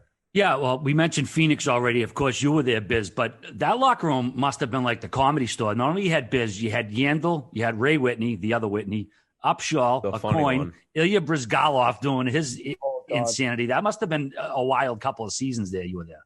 We had a lot of fun. That first game, my first game, I got traded from Colorado to Phoenix. We played Colorado the very first game. There, and it was trade deadline. So there's so many guys like who else got traded there? I remember like Lee Stepniak and Mo. Oh yeah, oh man, that's when we got Derek Morris back. Yeah. And so him back with Yans was it was nuts. It was nuts. It was a circus. There was so much money on the board. And you were DJing right before the game. I remember Biz had his fucking DJ set like going. He wasn't even warming up. He was just playing the music. He was just like getting excited. I knew I wasn't going to be in the lineup with that. He's giving guys like Molly with their Red Bulls. Yeah. They're like, Biz, we got a game. Yeah, we had a great team and a good group of guys, kind of like you talked about in Colorado, where Saturday win. Okay, we got about 7 guys on deck. Off. We had Sunday off. Sunday off. Green. That's a green light if I ever saw one. With yeah, it was a good time. But so I came in and I already knew you. I knew Daniel Winnick. And then like you had Pisey in the group and like Korpikoski and Samuel Lepisto. Like that was our like weapons. Weapons. I know. I love it because they're all better looking than us. So they kind of just like, we would. You guys kind of look like somewhat similar. I would say. We were twins. That's what we were telling the girls at the bar. That's how we would end up fucking sandbagging them. Anyways, we get all the residuals. That's the original sandbagger. Yeah. we played Colorado that first game, and there's like thousands and thousands of dollars up for game-winning goal. And we're tied, and I think I scored with like 26 seconds left to beat Colorado. And the boys came in, and a bunch of like Mo and some of the other guys had cash on them. And they started just making it rain on me in the room. That was like Biz is like this. He's like, well, Biz was just picking it up off the floor. Yeah, I found one, but I got 6 in my pocket. was like, "Just put your fucking He's like, pants on, okay?" Like, all right, one. He's going for the cash. I take his credit card. but we had a lot of fun. And then that summer, I got a big deal that summer, and I invited Biz up to my cottage. I don't know if Biz has told you the story. You were so generous. That's one thing about you for sure. You ended up getting your nice ticket. Yeah, we went up to Muskoka. This is my first ever experience in Muskoka. That was the Hamptons, of Toronto. Oh yeah. I'd say I'd say Kelowna is the Hamptons of. Okay, fair enough. A little nicer, but Muskoka's pretty nice. And Yeah, we were up there. We were up there, right? For the pond hockey. Saturday I saw it in the winter. It was good. I mean, everyone says it's 100 times better in the summer. Summer's nice. I bring See grass, and we go to this big party. It's on an island. It's got like hundreds of people. It's catered. Like there's people handing out drinks, hors d'oeuvres, all this stuff. And Biz wears a fucking black Speedo and a sombrero. Okay, everybody's like dressed up like that. This would be like he's in a Speedo. This is when he's the biggest OHL asshole hockey guy. Okay, and he doesn't know. Still am. The only people he knows at that party were in my boat. Okay, there's hundreds of people. So he gets off the dock, and everybody's like looking like, who the fuck is this? Who is this loser? By the end of the party, Biz, they do this like tradition. The guy that owns the house, he jumps off it's like this 2 or 3 flights off the boathouse into the water, and everybody cheers his name and everything. The guy's up there. Biz is right behind him, jumping off the boat. This Speedo sombrero off the boathouse With the owner. Yeah, I'm like, this guy's gonna come out of the water naked for sure. No Speedos on, nothing. But like everybody loved him, and that's just Biz's personality. Everywhere he goes, people love him. Except for the house owner whose boathouse was nicer than my actual house. Weren't invited back, that's for sure. Yeah, that was a one-way ticket. That was like telling Sakic what to do on the line. One-way ticket back to the AHL. Yeah, I got sent back to Welland after that. That was 10-game sussy. What else did we have to ask you? I talked about, or we got to get into Russia and going back overseas, unless you guys had something else in between. Well, no, I mean there were some trades that you went to the Rangers and Florida for a bit, but when it all kind of came to the end in the NHL, were you at all thinking about the AHL? Were you definitely just going to go make coin in the KHL? Like, how did it all come down to just leaving North America? Yeah, because it ended kind of quick, dude, for you. I mean, it really did. And I when I look back, there was times I'm like, fuck, maybe I should have stuck it out another year. I probably could have got back the form that but you were really good in Russia, man. I played against you your second year. And I remember thinking, I think we talked once. I was like, why isn't he back in North America?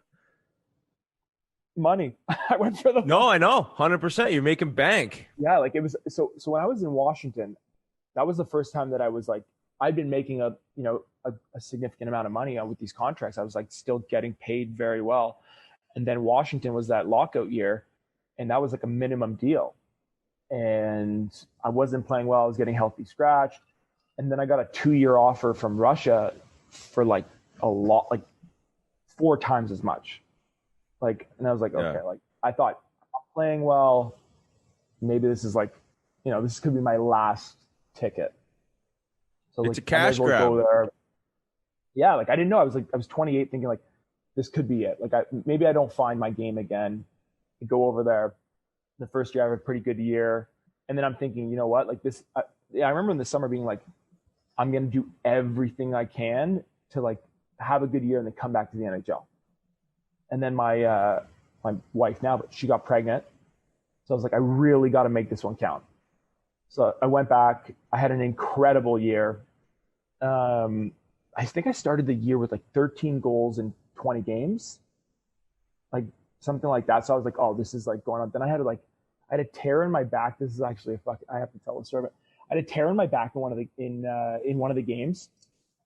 I kept playing, but they kept giving me needles. You know how in Russia they just like, here's some vitamins and this is recovery. It's one of the things at the buffet and breakfast. It's like, I'll get some vitamins. Yeah, here's the recovery. I'm like, okay. Flintstones.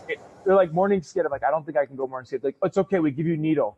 I'm like, for morning skate? Like, I can't go on morning skate. I'm taking a needle to go on the morning skate, right?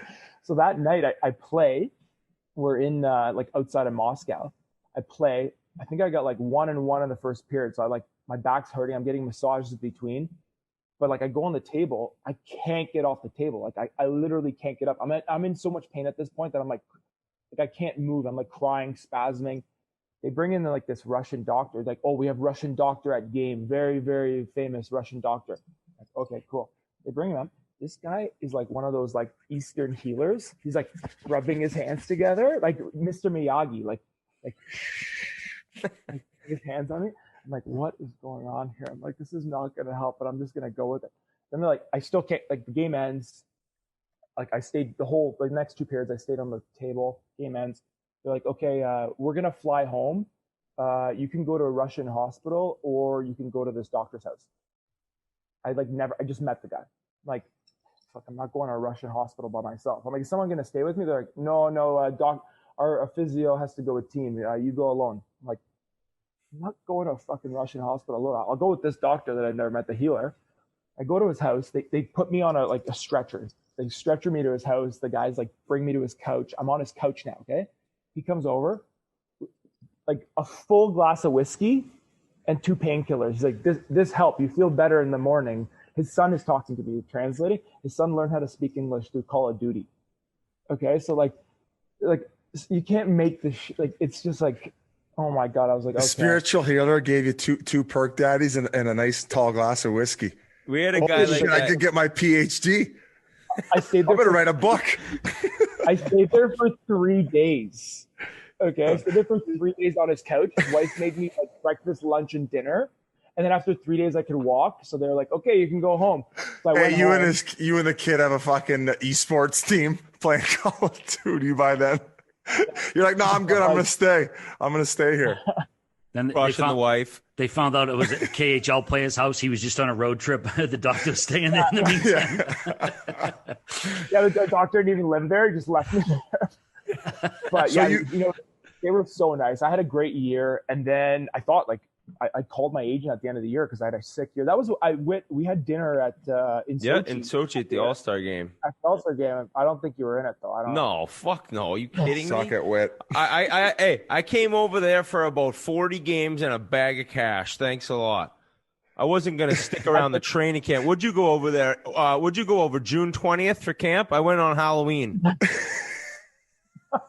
Yeah, who's winning the best that one? Part about your All-Star game or my enjoying my fall?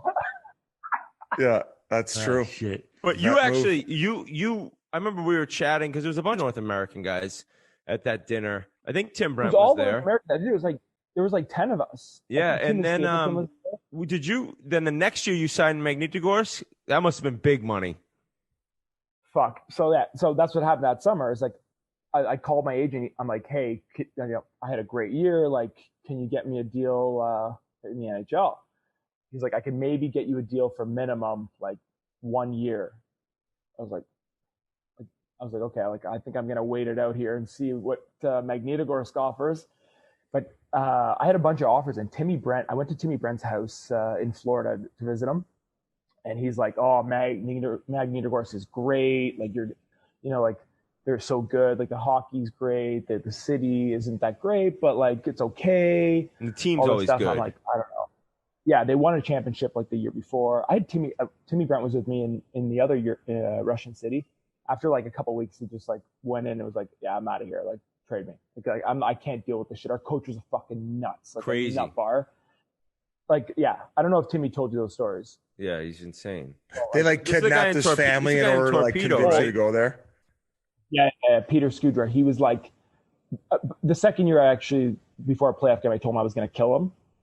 And then like the following year, he was like, he made me captain. That was the first year. Sorry. I told him I was going to kill him because he called me a Polak.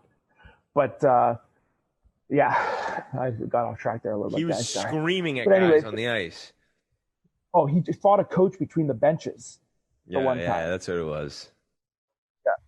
But Timmy Brent ended up being like, you got to go to Magni. It's going to be so much fun, and my wife and Eva, like his wife, were friends. He's like, it'll be great. The girls will be together. I'm like, okay, you know what? Fine, I'll sign. I called Mike Keenan. I'm like, you know what? Like, Mike, I'm gonna come. I'm excited. Timmy said great things. He's like, oh yeah, Timmy's retiring. Timmy's not playing anymore. He's retiring. I'm like, You're like, well, what? He had to have you take over his contract to get out of the deal. Yeah.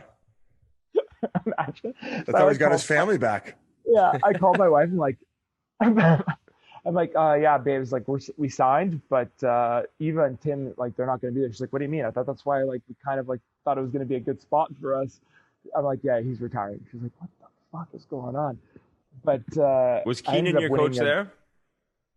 Oh man, I feel like Keenan brought me there. Okay. And then they're so serious about hockey. Like, they want to win. The owner's like, he's a bajillionaire. I mean, like, just money bags. And they own the whole city. Like, the steel mill, like, that he owns the team. They, like, own everything in the city. And he just wants to win every year. So 30 games in or 20 games in, we lost 3 in a row. The GM comes in one day, like, we're on the bikes. He comes in, he tells the coaches to leave. And he's like, do you guys want me to fire the coaches? We're like, no, like, we lost. He's like, you guys aren't playing well. We're like, we lost 3 games. Like, we're in second place. He's like, but should we fire the coaches? I'm like, no, like, why would we fire the coaches? Like, he's like, okay, I give them 1 more week. So, like, a week passed, we lost a couple more games, and then they just fired Keenan and promoted the assistant coach, who is a great guy, which was like fine. But we ended up winning the championship that year. Oh, no way.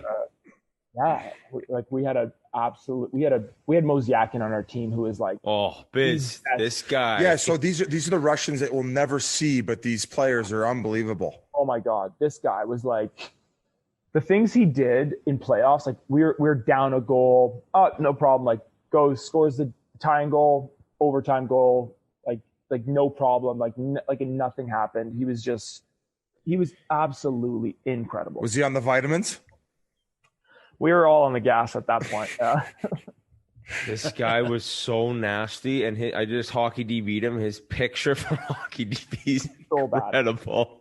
Oh my God! Let me look him up. I gotta get my reaction. He wasn't the fastest player or like the hardest shot, but he was just impossible to hit. So elusive. He got so many points. One of the hardest one-timers I've ever seen. So is his shot way better than? I mean, I actually saw him score a rocket just the other day on Twitter, but it doesn't look like that, like, amazing when he's out on the ice. You know what I mean? I commented on that shot that you're talking about. I got fucking roasted. I had to like I was gonna delete my account. Why? What'd you say? I was just like, he could be one of the best shooters, like pure scorers that I've ever seen. And I've played with like Joe Sakic and Forsberg and like these guys. Yeah. Like, he could shoot, like, he had that hard one-timer that he showed in that clip, but he had these like soft wrists. He would do things to goalies in practice. Like, it was embarrassing. Like, it was like funny. Like, guys would laugh. Like, was he a good guy? Oh, like the best guy. That's awesome. You would have. He was These Russian guys get crippled, don't they? Though, like, when they get their green light, they go harder than any other culture that we've ever seen. We would have training camp, a fucking 7-week training camp in Germany, which was like just absolute killer. But we'd go play Italy in Italy, so we'd do like a 4-hour bus ride there, and we'd always have a day off. And it was like 2 hours. It was in Garmisch. It was a 2-hour drive to Munich, and we had him, Kovac, and Zarapov. And Zarapov, another legend, Bill. This Denny Zarapov. Okay, I mean, Biz. Sorry. Like the way these guys operate, like Zarapov had like 5 different cars and a driver that he, like, when he was in Magnitogorsk, his driver lived there. When he went to Kazan, his driver moved his whole family, uprooted his family, like moved to Kazan. But we would play this game in Italy, and all the boys would jump on the bus and go 4 hours home. These guys were such beauties. They had the day off. They would take a helicopter to Munich. Like, the rest of the team was on the bus. They would we're not going on the bus. Day off, helicopter to Munich. They'd party all night. Like, they were just awesome. Like, we would get days off. Like, in Russia, you know how it is. Like, you get a day off like once a season. Month. But in Magny, because of Mozyakin, like, we'd get days off all the time. Like, every couple days, optional practice, we just play soccer. Like, we play 5. He like loved playing volleyball and soccer, so we just played, instead of practicing like the day before game, soccer or volleyball, or like, it was awesome. What's he making? Like 7? He was making, for like 10 years. I sat next to him in the dressing room, so I asked him like Mosey, like, why didn't you go like to the NHL? Like, I heard one year he had 28 offers because he was like, I thought he went to Columbus's camp or something. I don't know, but he told me, he goes like, why I leave? Like, I don't speak English. My family don't speak English. Like, why I leave? I love Russia. And he was like, he'd go to like say Panarin's young enough, you know, Panarin left, Gusev left because they're young. But for him, like, he was making like 5 American tax-free the whole time. Yeah, I mean, and the year that we played with him, like that contract that he was on, he would get everybody would laugh because he'd get $1 million bonus at 10 points. Okay, so that third game of the year. The first year I came, the third game he got his 10 points. He had 4 points in the 10th game, and the boys started losing it. Like, it was just like, just $1 million tax-free, like right there. So he was just such a legend. But like, I don't know. I had so much fun in Magnitogorsk when we won that year, and that's sick. Following year, I broke my neck, obviously, but it was awesome. Chalk that down as the most ludicrous bonus of all time. $1 million tax free. That'd be like giving Biz $1 million after he plays levels for the 15th time in the pregame song intro. You know what I'll say about Biz? Biz would come. You are a fucking asshole. That's top 10 right there, Whit. You fucking. Biz, well, I'll give you credit, Biz.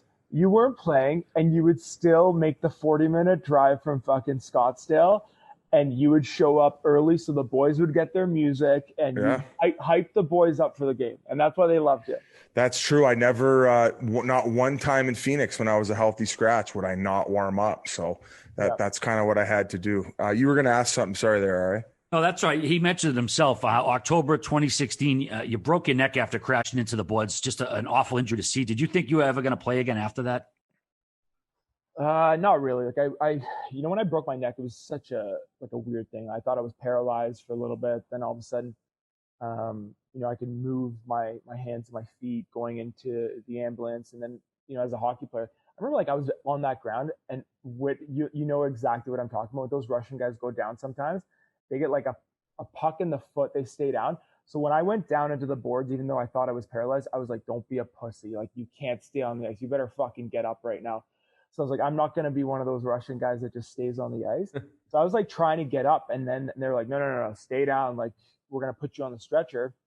They didn't like strap me down, nothing. I get into the ambulance, like no straps. We're going over railway tracks. Like, I'm bumping around.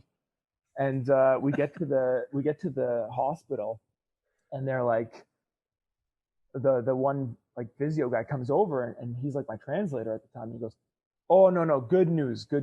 4 weeks, no problem.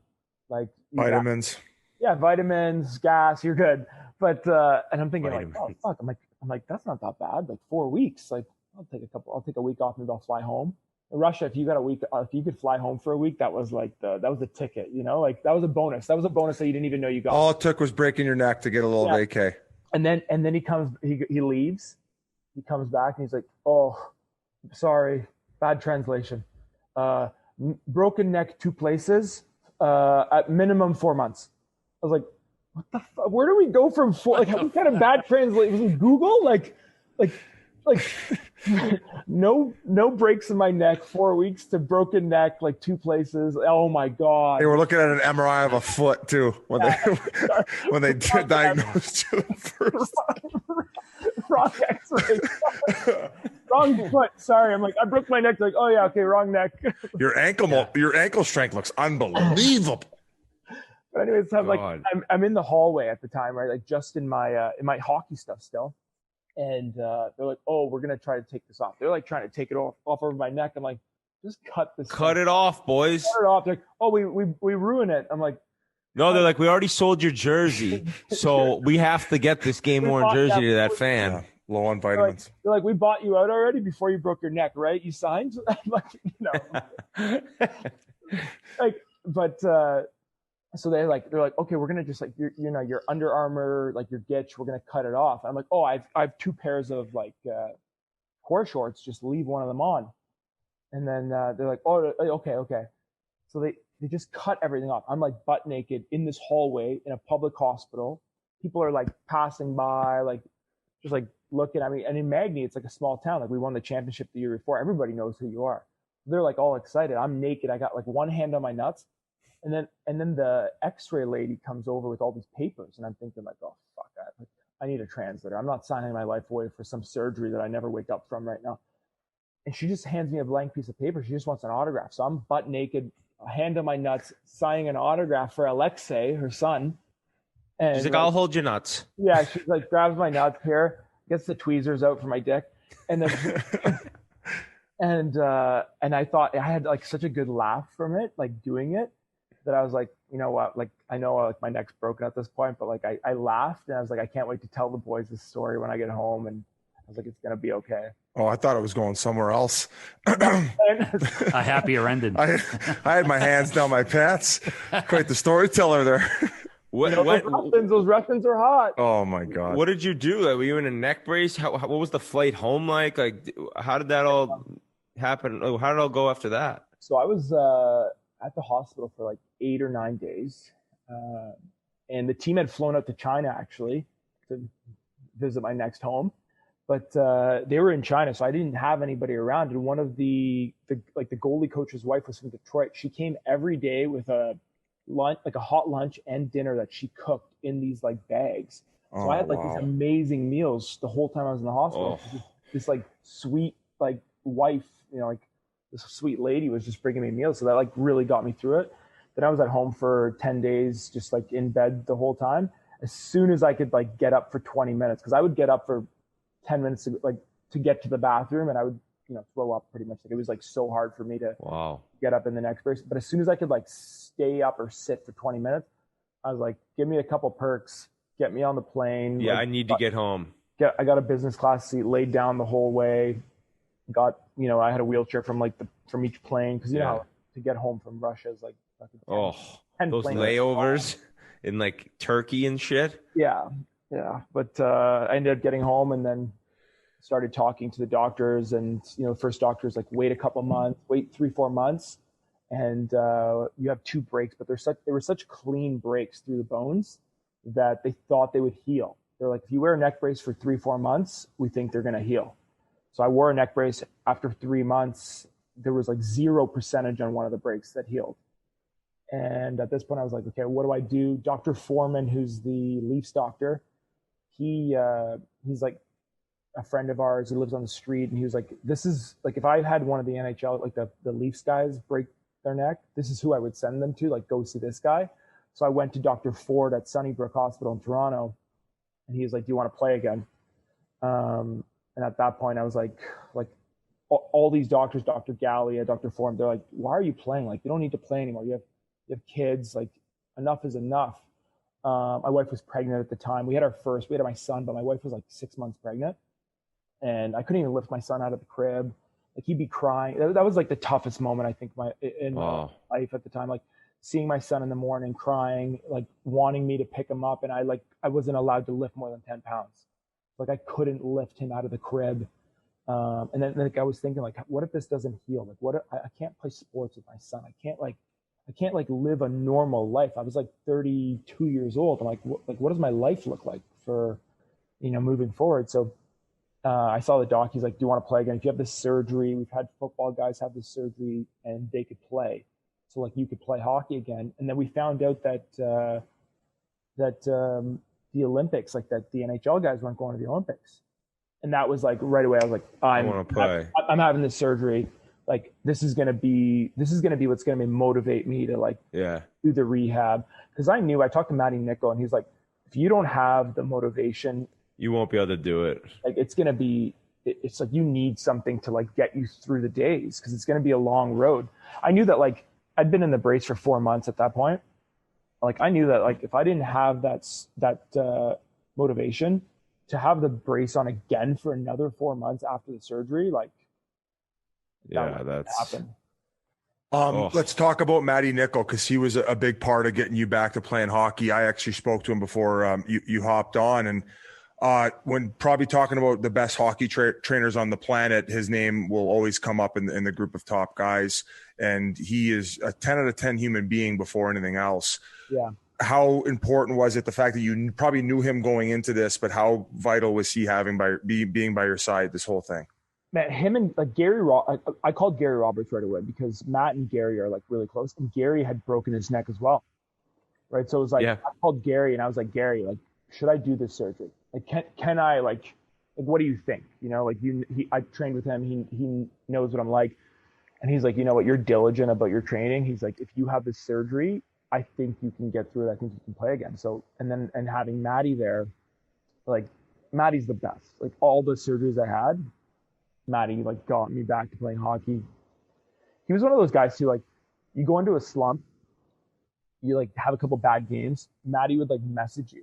And I know he does that with all the NHL guys. Like, he messages them because he's a genuinely, like, just a good dude that like wants you to do well. And like there's no like, he's not messaging you because he wants you to come back and make a couple bucks training at his gym. Like he wants you to do the best you can possibly do. Right. So like I couldn't drive because I had the brace, but I lived close enough to St. Mike's. I would walk to St. Mike's in the brace. He'd like be there every day helping me. Like it was like, yeah, it was nuts. And he caught me fucking driving one time. He's like, "What?" Dude, he told me a story. He goes, "Hey, he goes, buddy, we finished a training session and I keep working the rest of the day, and then later on that day I'm done and I walk to the grocery store, and he's in there cruising around, and he shouldn't be." And he's like, "What the fuck?" He's like, "What are you doing? Like, how are you even standing right now?" And you're like, "Oh," he's like, he goes, "How did you get here?" He goes, "I drove." And he's like, "You drove?" And he goes, "Yeah, it's all right turns from my place, so I was able to drive." He goes, "Right's not a problem," or "Oh, it's the other way around," or whatever it may be. But that's how he just said you were always so positive, and you were like, "Oh no, it's gonna be fine, Maddie. I'll be fine. Trust me." Like, and that's just kind of the mentality that probably got you to playing. 100%. Like, and I had so much help from Matt, but like, I don't know. I think I got it from my dad. Like he just worked so hard, and like everything he did, like I still think like I made the NHL, I was in the Olympics, and I don't think that I accomplished as much as my dad did. Like from the point where my dad was at, like in the little village in Poland in communism, like the steps that he had to take, like going to a country, no language, like, so like when I think about like my life, I'm like, fuck, I still better do something. You know, I'm 34. I better figure things out so I can just pass my dad a little bit. Walsh, I want to talk to you about post-career. I know that in the midst of your career, you're always, getting in on these deals with a buddy named Mike Kimmel, who's an absolute serial entrepreneur, as you put it when we were coming back in. But you're very interested on the back end. You got tons of things on the go, a lot of lines in the water.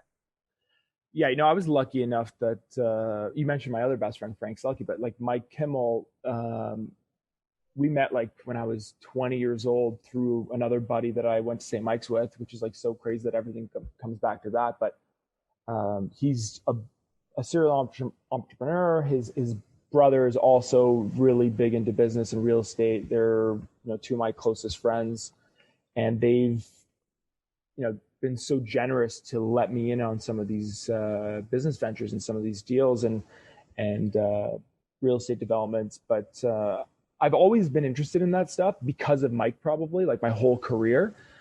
And now thinking about retirement is probably where I'm going to go next is, some of these deals that we've invested in, I'll probably try and see which one interests me the most and spend my time that way. Let's talk about Kimmel. I mean, he's got pieces of the places in Miami with Gruntman. He's part owner of the Penguins. Like this guy's just like got his hands in everything. Dialed.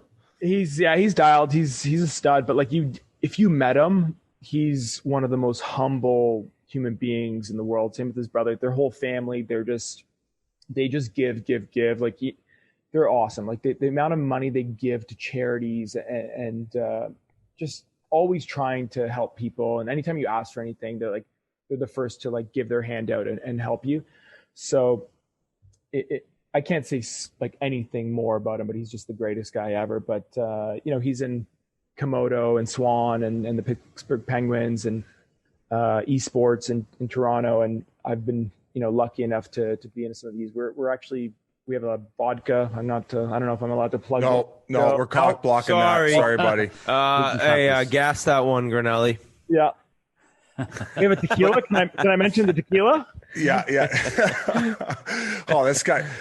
He took me to Swan. And he actually took care of the bill too. So that's Yeah. That's why I'm stroking this Kimmel guy off. Unbelievable restaurant. But yeah, he's got some other great places down there. And just, definitely a very awesome guy to be around and very giving, as you mentioned. I think he even got Phil Kessel involved in Komodo as well, did he not? He's very close with Phil. He actually had Phil's Stanley Cup party at his house at one point before he owned the Penguins, I think. So he was lucky enough that he won the next year too. Did he build his beat-off lair in his basement? Like that. I asked Phil to come on the podcast recently, and he's like, I don't like doing that kind of stuff. And then I'm like, okay, how about a sandbagger? You don't even need to talk. And he didn't answer. Oh my God. Phil's a golfer. Phil's a golfer. You should get him on the course. I know. He's softer than puppy shit. He won't come on the sandbagger. Couldn't handle it, eh, Biz? I'll dust him. I would absolutely cripple that guy on a golf course. He's a player, and he's right up Witt's alley too, because he likes to gamble. Yeah, he loves gambling. All right. I guess him and Bozak were just absolute degenerates. I love hearing the stories. He would never tell us them, but still, we'll get him on a golf course, Biz. If he doesn't want to come with us, we'll just show up with cameras where we know he's playing someday. Yeah, and then pull the same trick you guys pulled on me. Fucking postpone the podcast 30 minutes so you get a couple drinks in me. Do you know what happened to me? We'll get him some vitamins. Do you know what happened to me? Get him going.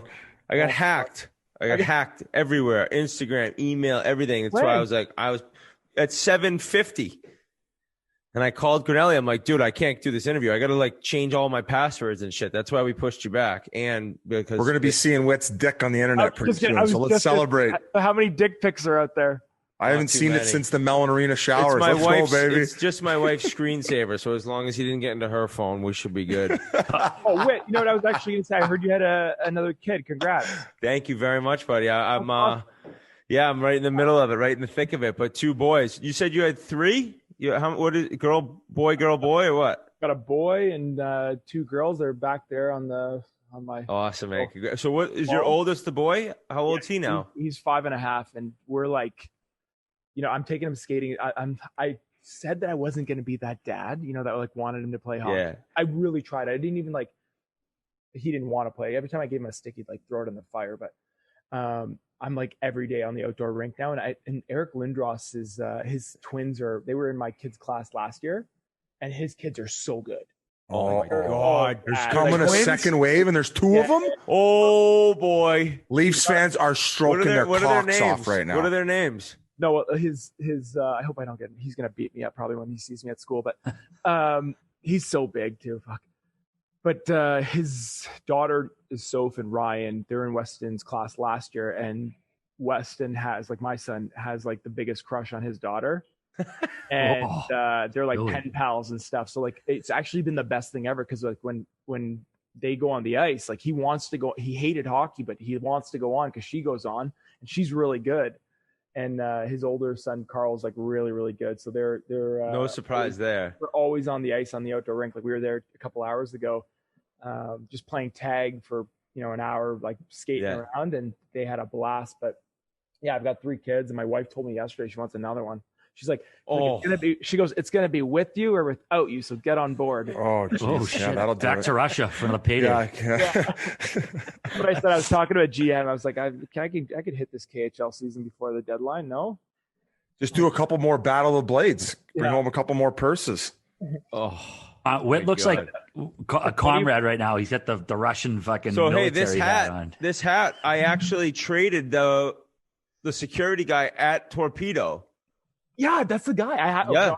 So I have one. Yeah. My wife actually just threw it out because we're going through I would never throw this out. I know. I'm actually mad about it, but there's a wire in it. They're listening to you. That's who hacked me. Well, it looks like Gabe from The Office. When they do the documentary parts, he looks like Gabe right now. Which one's Gabe? Which one's the old one that looks like a bag of nuts? He came after Michael left. He was the young guy, the young dorky kind of manager. Okay. My bad. Oh, hey, you were who's that old guy? He was calling me. But all right, what's that guy's name? Creed. You were calling me. I'm probably more of a Creed on this show. Oh shit! Can you take me? All right, hey, Walls, this has been so fun. I've had a blast catching up with you, and I think we should do something else with this guy, Biz. You know, sandbagger. That's what we throw out to everyone now. Get you on the golf course. I'll challenge him to. I choked on my wine after your joke. We should challenge him to a battle of the blades. No, I'll make my own costume too. Oh my God! Snorted wine. All right, that's a good time to end it right there. Thank you so much, dude. Before we let him go, I just want to acknowledge for our listeners, a little after a year after you broke your neck, you played for Canada in the 2018 Olympics, won a bronze medal. I just figured, if for those who didn't know that, should be aware that you battled all the way back from breaking your neck to playing in the Olympics for Canada. So kudos and congratulations for that. Was that where on your list of career achievements does that one fall?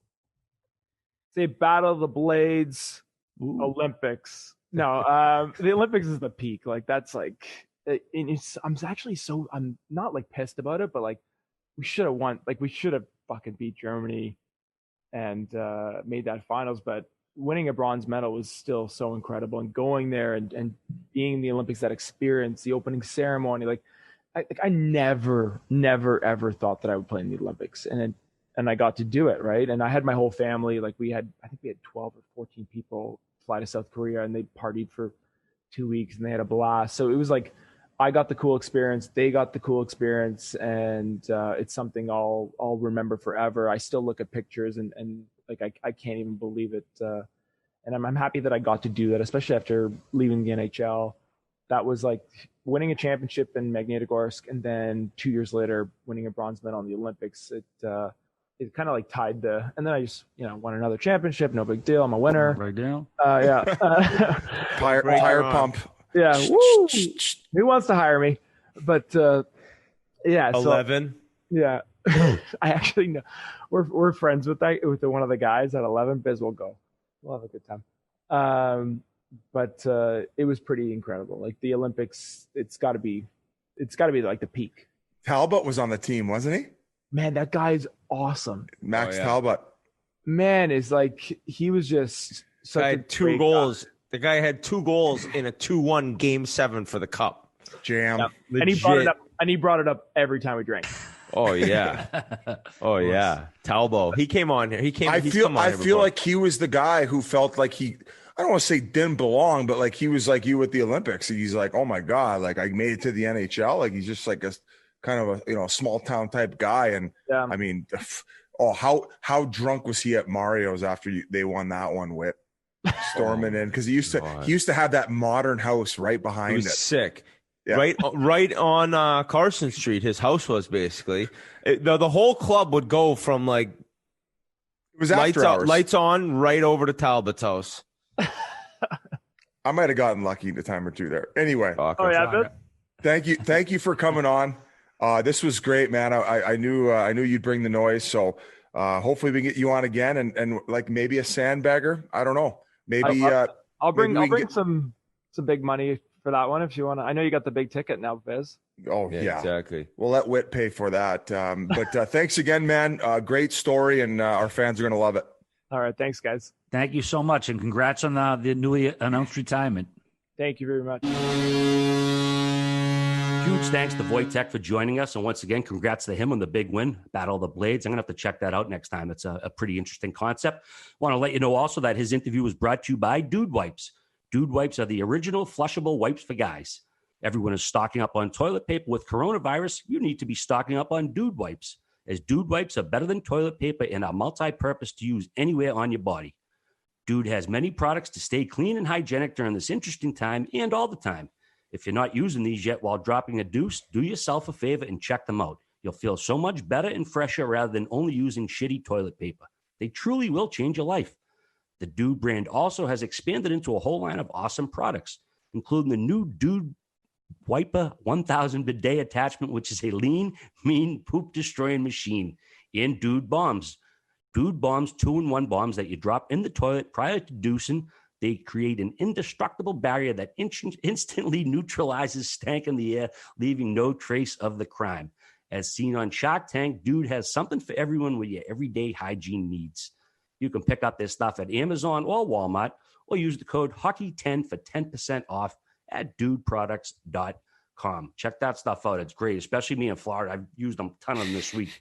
Already Sweating like a wiping fucking- his pits with them. Oh my Hey, God. my buddy could have used dude wipes. He actually mentioned it too. We pulled up to the 12th green at Wollaston Golf Club. This is about a month and a half ago, and he goes, "Oh my God, I got a shit, I think." And I'm like, "Oh, whatever. We'll go to the bathroom, 2 holes."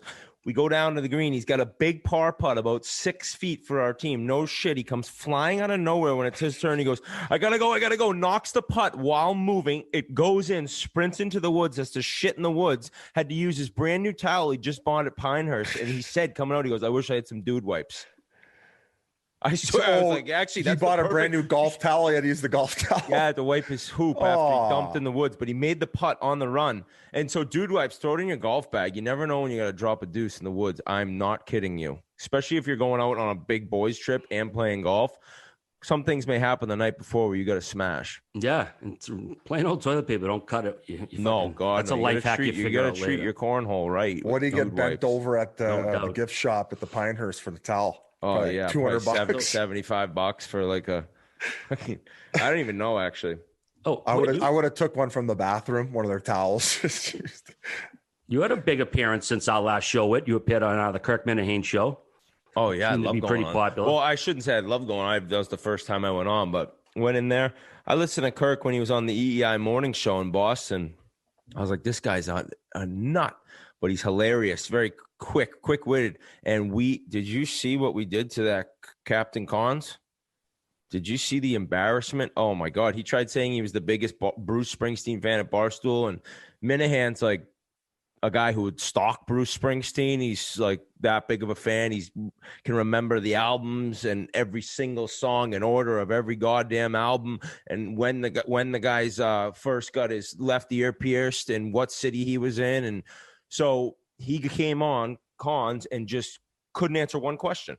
So it was just a shit kicking. But other than that, we just chatted. I don't know. We talked about our show, talked about his show. I loved it. I'm going to go back on again before I head to Florida, February. Well, we mentioned Mark Madden. He's like the Boston version. Just like he would ruffle feathers in the sports world for a while on that radio station, right? Yeah, he's just very, what's the word? Polarizing. Yeah, polarizing is a pretty good word, but he's very like, I don't antagonistic. know. You want to listen to him. You want to hear what's coming next. Oh, he's got a great radio voice. He's got a radio voice, and he's very quick. So he's going to be able to like kind of hold and dominate a conversation unless I'm with him. He's got a cult-like following too. Like he'll get people. He sold out what the theater back-to-back nights. Yeah, he did before, and then COVID hit. He sold out the Wilbur. Which and they couldn't do the show. No, and then they pushed it back to September, and obviously, you know, it ain't happen. It didn't happen then, and so I think right now he's in for next July, maybe by then. But at some point, he's got 2 nights in a row. I think it's 1,000-seat venue. So I think he's been crushing the drive-in shows too. When he went on EEI, like the show became huge. It became the #1 morning show, which it hadn't been forever, and then he left, and the whole station legitimately is on a nosedive off a cliff. It's like, I don't know. You say what you want, but he brings ratings. People like listening to him, and polarizing is a good example of kind of what you're thinking after you listen. Yeah. Now, some things, there's some things on his show, like he has discussions, and a decent amount of his show he'll be just like talking with his fans and minifan drama. Like I don't really get into that. But everything else, when he's giving opinions on what's going on, sports, Barstool stuff, I enjoy being in there and shooting the shit with him. In the mix. Yeah, the downfall of EEI, man, it's been something. I mean, it was the biggest radio station in Boston until 98.5 come along, kind of punched them in the mouth. But they were still in it for a while, obviously with, Kirk and Callahan. And then ever since they left, they're a shell of themselves, man. It's kind of wild to see. They gave into that this guy went after all their advertisers biz. This guy legitimately, one guy took down the whole station. This whatever we want the convoluted story, but it's a convoluted story. But the guy called every single advertiser non-stop, emails, calls. I guess he's got big money, no job. All he did is make it his life's work, and the station ended up giving in.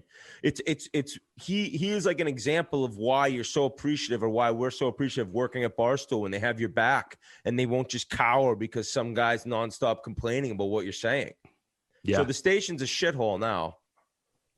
Yeah, it's been a huge downfall. So, anyways, moving down the list here, Biz, I see you volunteered this one. You're taking couple picks, you said, Oh, my told the goodness. boys. What's that mean? No, like, I mean, when we were in Lake Placid, there was this wonderful couple. I think the husband follows the When were you in Lake podcast. Placid?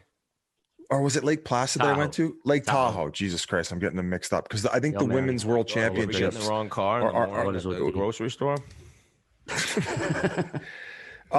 Lake Tahoe, we went there. There was a couple that reached out. The husband followed the podcast. She was a photographer. She said, if you ever want any professional pictures taken, and she is unbelievable. But I get a little awkward and like I've never done the couple pics. And it's something that I don't, so I got to go and like spend time and like, you got to get like the right shot. And then like, and is there pressure to post them? Like, I don't think people give a fuck that I'm taking couple pictures, but we agreed. I would say that's for your house. Like, obviously, whatever, you're going to post one, but it's like, no, I mean, you can take a picture or selfie with her at dinner, like post that one. So obviously Bree's probably the first girl you've ever went and got couple pictures with, correct? Never got couple pictures. I haven't with my old lady 20 years. I haven't done couples. As you were saying this, I'm like, what are you talking about? I did once Ryder was born, we did family pictures. There was no couple pictures. Okay, so I negotiated the dog. Finnegan's in, and I think she was like, you had to negotiate for him? Well, no, but she was like, oh yeah, that was always the plan. I'm like, oh yeah, sure. I'm like, I guarantee Finnegan gets the boot for a few photos. So we'll see how it goes. Maybe we could take a few funny ones, and maybe we could have memes tear them apart.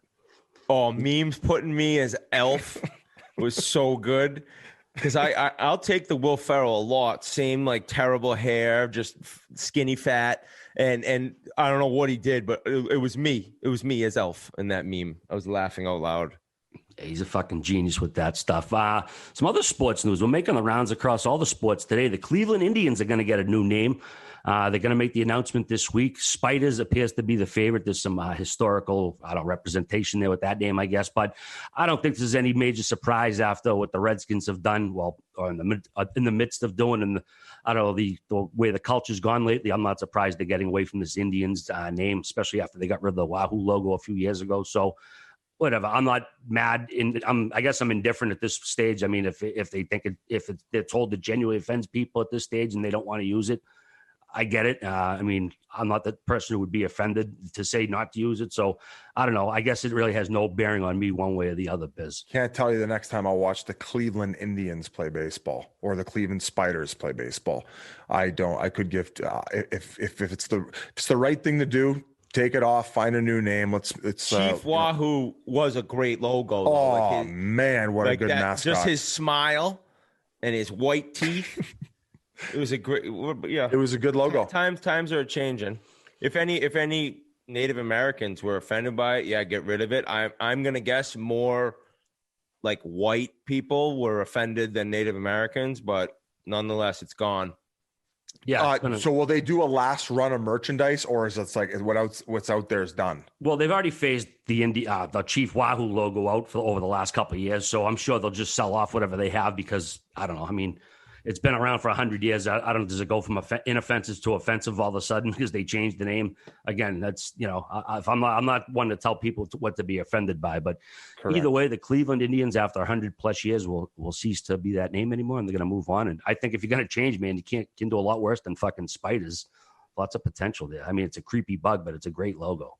You could have a pretty sick logo as a spider. Yeah, absolutely. I mean, the Richmond Spiders, college basketball, I would say most people remember them because of the Spiders. What's up, buddy? The Cleveland cranking it. Oh, I saw our boy Alan Walsh mention that the Kraken are like the number one. What did he say? Get the tweet, Grinelli. I believe it was the number one sports brand of 2020, 2021. Is that legit? Like, is that like, that can't be merchandise sold. It's who's voting on that? Probably some sort of industry award, I would imagine. Okay. So it may be Phantom, but nonetheless. They're going to raise a banner. I've said nonetheless a bunch today. They're going to raise a banner.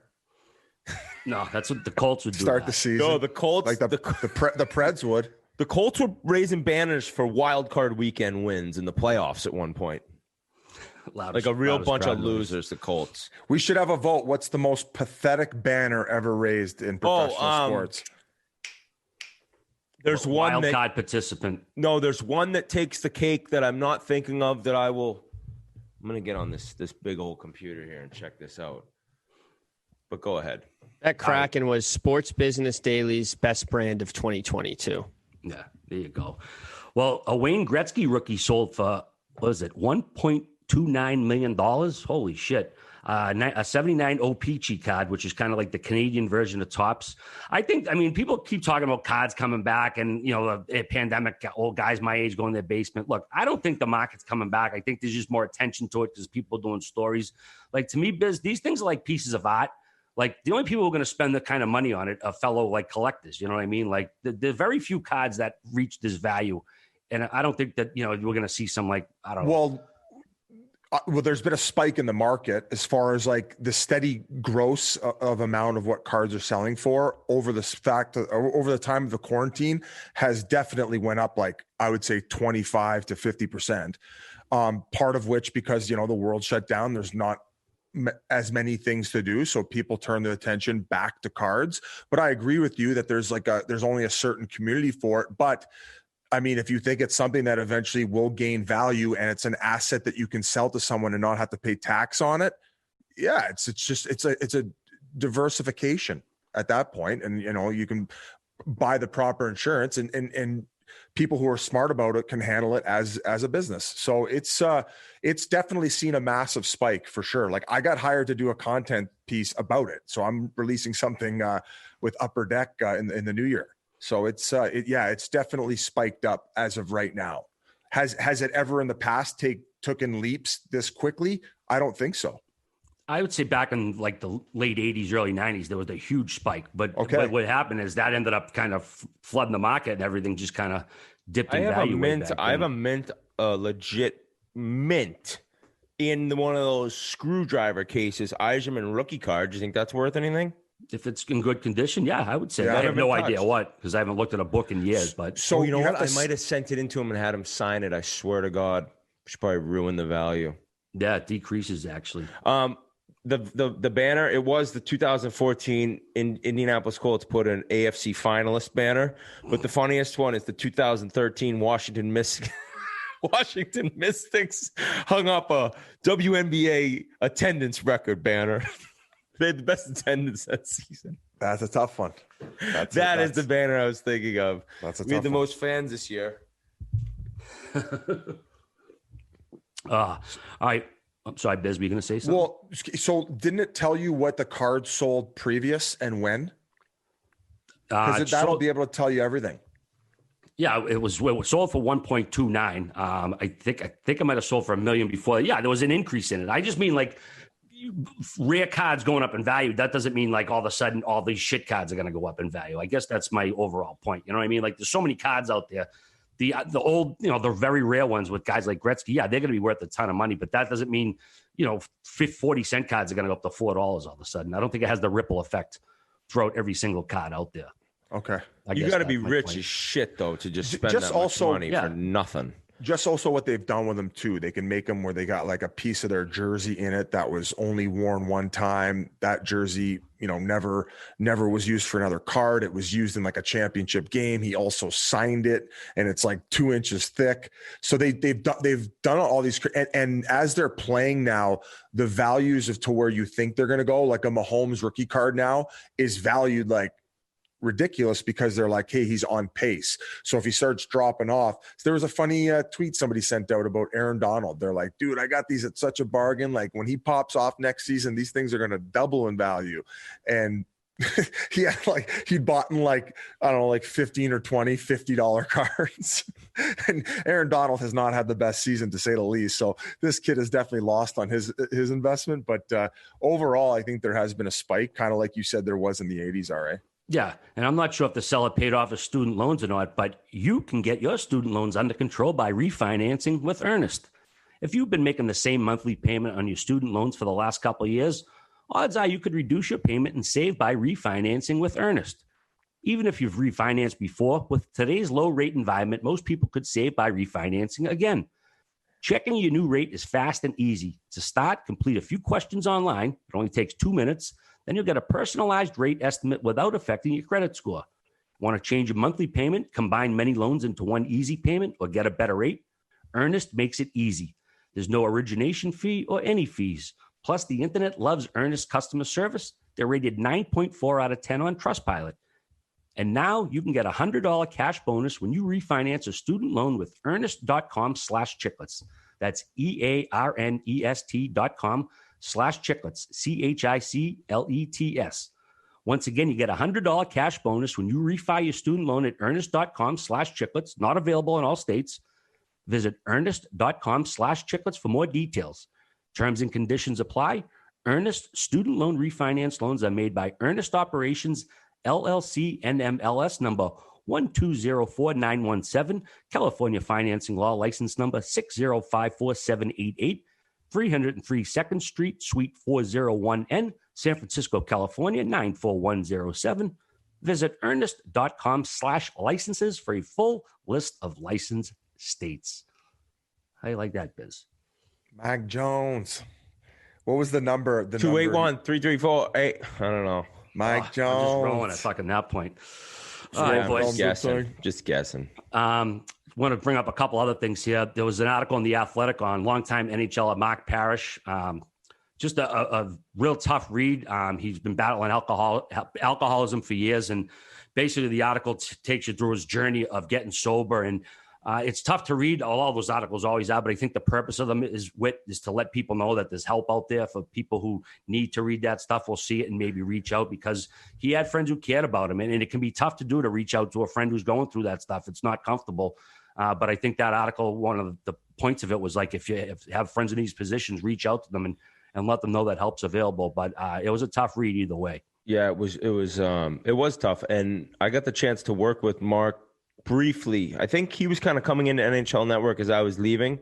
Such a good guy. I knew he was American. I knew he knew Ryan Malone, him and his brother Gino from St. Cloud State. And he was so nice. I said, "You got to come on Chiclets." He said, "I'd love to." And you have no idea, right? I mean, I think a lot of times if you read the article, somebody who's struggling with alcoholism, they need all their drinks to then feel and look normal. I mean, that's how it is. And part of the article is good friend Ben Clymer, who I got the chance to play golf with, I think it was last summer, 2 summers ago. And he talks about how he met with them when he flew back from Jersey. And he had a really tough night, and he knew it was time to go to rehab. Brian Lawton helped him out, and so they sent him to Minnesota. So then Ben Clymer's best friend could fly with him to Scottsdale or Phoenix, where he was going to rehab. And Clymer says, and I'd never heard it put this way, you're not disappointing everyone by doing this. You're actually making everyone so proud of you to try to get some help. It's like I'd never thought that these people who are struggling with addiction and alcoholism, they're thinking, "Oh my God, I'm embarrassed. I'm letting everyone down. I got to go get help." It's like, no, that's what makes people not embarrassed. That's what makes people proud to know you. So it was a great. It's where it's at right now is great, and for him to speak up. And Russo did a sick job writing that article. It was powerful. So I'm really happy for him, because in the brief few times I got to meet him, he was just a classy guy that you'd want to spend time with. Yeah, just to piggyback you, great job by Russo. And just like that's a pretty brave thing to do, guys. Like putting yourself out there like that to help others, and that's exactly what it's going to do. And as I said, that's just fucking brave. Yeah. Yeah, it's tough stuff. And a lot of people don't realize booze withdrawal, it's the only withdrawal that can actually kill you. I mean, you could take other things and go through nightmare withdrawals, but you won't die. But alcohol withdrawal can actually kill you. So it's a dangerous Well, there's situation. a reason if you wake up severely hungover and you have one drink and you feel good, that's when you know. This could probably lead to some bad, dark places if you really go on that road. Yeah, well, either way, we're glad to see he's doing well, and he's on a good path, because it's not a path you want to see people on. And again, if you do see people and know people, it's not easy to reach out, but it's better to do it and at least try than not and have regret about it. So also, we want to extend our deepest condolences to the family and friends of longtime Quebec and Colorado GM and executive Pierre Lacroix. He died at 72. He, of course, won 2 cups in Colorado. He was in the playoffs each of his 11 seasons as GM. Just a very well-liked guy by all accounts. Mark Crawford tweeted a tweet thread about him and how much of a great guy he was and how competitive he was. And he might yell at you 1 minute, and then 10 minutes later, he's giving you a hug and putting his arm around his shoulder. Of course, he was Patrick Roy's agent before he moved to the front office, then dealt for Roy, and one of the biggest trades in NHL history, and he'll always be tied to that. So we just want to, again, extend our sympathies to his many family and friends out there in the hockey world. I don't know if you boys we were just talking about that trade and how it all went down and how he was such a big piece of it, and kind of established that franchise in Colorado. So a tremendous career in the hockey world, and like RA said, our condolences to the family and everybody affected by that. And also, Biz, I know we want to thank all the many Gallo, New Amsterdam, Pink Whitney reps out there who've been busting their humps. I'll turn it over to you guys here. I know you guys. No, they've just been grinding hard, and there's been some adjustments they've had to make, of course, with bars and restaurants being closed, and they've done an unbelievable job for us. I think there's a steady stream now up to Canada as well, and everybody who's needing to get it is getting it. And we can't thank you all for your support, and we're going to be talking to them in the new year here about how do we give back now. This is they've shown us the love. How are we going to give back, and in what ways, and what what tours or what events? And we're going to help this. We're going to help the game. Biz. We're going to help the game. People for sure. Want to help. We got to figure out. I think we could reach out for help too, like you're saying. Give ideas. The way I would say it, guys, just like everything, you guys are the ones who essentially created it, and we gave it to you. Now you've dictated where it's gone, and now it's our responsibility to listen to you and to dictate where it goes in order to help the hockey community. Love that. Speaking of help, like helping people, how about El Prez? Those sticks with the shots? Those are unreal. Those are El helping Prez people. Donating $500K to the New York City restaurant nightlife industry. I mean, the nightlife industry is just taking such a hit right now, and for him to do that. No, it's the worst guy in the world. Dave Portnoy, he's a scumbag. It's crazy. It's insane. He's donating that much money. So good for Dave. That's awesome. Yeah, this is really cool. Who called them out? All right, you probably know more of the story than us. Oh, he's from one of those shows. Yeah, I'm not big in the business fucking world. I'm not sure the guy. Marcus something said, "All right, well, I got $500,000 if you match it." He woke up. Dave was probably at the club till about 4 a.m. Woke up at 11. Said, "Shit, I got $500 on you also." So awesome move. Yeah, it's putting your money where your mouth is. I thought you were describing it to RA to take it back. No, I was describing what went down. Yeah. Yeah, no, I just didn't know the guy's name. Like I said, I'm not a big business TV guy. I don't follow. But these restaurant people, sorry, go ahead. Oh, I was going to say, this kind of came out after David released the video, just kind of saying how this is ridiculous. Like you're basically completely cutting these people off, especially given the fact that they'd made these adjustments to their restaurants and spent money in order to accommodate at least keeping it to where it's keeping the lights on. And now you've kind of, and guys, I'm not here to argue about it, but it was just his opinion that sparked this guy going, "Hey, let's do something about it then. Let's be the people who help out." And of course, Dave was on board, and I'm sure they're going to raise a lot more than just $1 million total.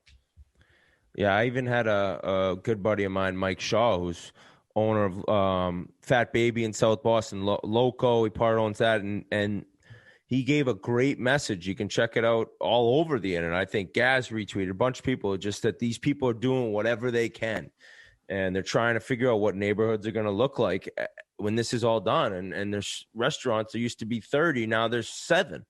It's going to change the landscape of where people live. And so you feel so bad for people that have just worked their entire lives to create a business and make people like happy too, right? I mean, people go to restaurant bars because they love being there. They're in great moods when it goes on. And so to see all these people that do such a good job to bring people joy in their life just getting ruined by this, it's awesome. Portnoy did that. It's a pretty legit move. Shows how rich he is. He should fucking pay us some more money.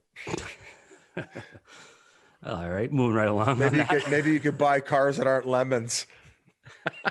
All right. Well, hey, before we wrap up here, boys, I'm not sure if you had anything else. I just want to send a congrats out to my younger cousin, Liam Nolan. He's cousin of the cousin. We call him Charlestown cousins up here. He signed up for the Army. He's actually at the Citadel playing hockey right now. He's going to graduate in 2022. And after that, he's going right into the U.S. Army. So I wanted to give him a congrats and a salute. Well done, Liam. We're proud of you here back in the town. And also a couple other cousins down in that neck of the woods, Abby at the College of Charleston and Bella at the coast of Carolina. A couple of my younger cousins, just give them a little say hello to them in the gang and all their freshmen and sophomore buddies. So I heard coastal Carolina is a time and a half. Yeah. I guess they just rip it up down there. Yeah, I'm even sure. I'm sure anyone blood related to you doesn't get fucked up at college. I hope I taught them something anyways. Do it for fucking 7 years if you can. Yeah, my Uncle Brian taught me this. Yeah, and then proceeds to black out. Proceeds to wake up and eat their buddy's food at the dinner table. I had one more thing. What else you got, Biz? That Matt Zuccarello video you told me to watch that they ended up posting. How funny is that? Of him imitating Patrick Thorson. No, it's Thorson imitating Zuccarello. Get the fuck out of here. Yeah, dude, that's Zuccarello. That's how he skates in his hair and how long his stick is, and it's Thorson doing it. Oh my goodness. I'm like, why is he wearing a longer wig? He's kind of got longer hair to begin with. What is Thorson's style that you could imitate? I thought Zuccarello. I'm so glad this is going to be on video after just his mouth just like. I thought Zuccarello was imitating Thorson. No. And what that's you were why watching was Matt Zuccarello, and it was an imitation of him by Thorson with the wig and the long. He had two sticks taped together. Yeah, that's my goodness. Like, I don't know. Thorson was a hell of a player, but I don't know how you imitate. Well, it was funny regardless. I thought Zuccarello was imitating a fourth liner who had he's got longer hair. So that's what you're telling me. Zuccarello used to go hit the glass too. Even as a scorer? I think once he did the stride and the long hair and how long the stick was, like at that point he's already won the crowd over and the internet. And he's like, I'll just start hammering into the boards. Okay. The guys on the bench must have been dying laughing. Kevin Hayes went to that in Norway, and maybe something we could get involved in when life comes back to normal. I guess Matt Zuccarello charity hockey game is something else. It's an experience that we need to have, Biz. Put it that way. Yeah, there's a lot of things we need to do when things get back to normal. So I guess watching that video was probably my wake and bake moment, but that was on a weekend where I watched it. Yeah, so at least I have an excuse. But you didn't get into someone else's uniform and or truck and get yelled at by an adult. A complete idiot. Yeah, I'm getting yelled at by an adult. I'm 37 years old, father of two. I got some bad news to end the podcast. Pornhub is pulling all unverified content from its site, so you can't go to Pornhub if you want videos, everything gone. No, amateur stuff. Bye. In a what pandemic, about all the other sites? How silly of that site to do that. There must have been a reason for it. I'm sure must have been a lawsuit. There's no reason. They don't do that for no reason. I think beat your meat stats are up higher than the card world right now. All right, let's just put it that. I'd say there's been at least a 50% spike, and now they're going the other way with it. Hang on, those Playboys. The last story I had written down here was this little baby rapper. I don't know if you guys watch those KFC Minutemans. I've seen some of them. He's pretty awesome. Good at that. I didn't see what you're talking about. He's really good at them. He's good. And these rappers, they all fuck the same chicks. They pass them around and they have these names. And this one was named Miss London. So she fucked little baby. Little baby paid $6,000. So then she goes on social media and tells everyone. So little baby hits her up in the DMs and says, "Hey, what am I paying you for if you're going to tell everybody?" That's what he wrote to her. That's what he wrote to her. She posted the screenshots to basically say, "See, told you I did it."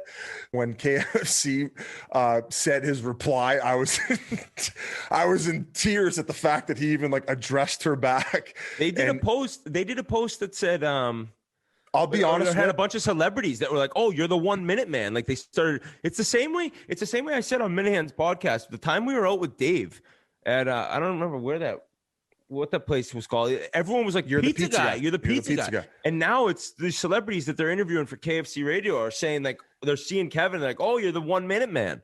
Yeah, I just find this whole for a guy.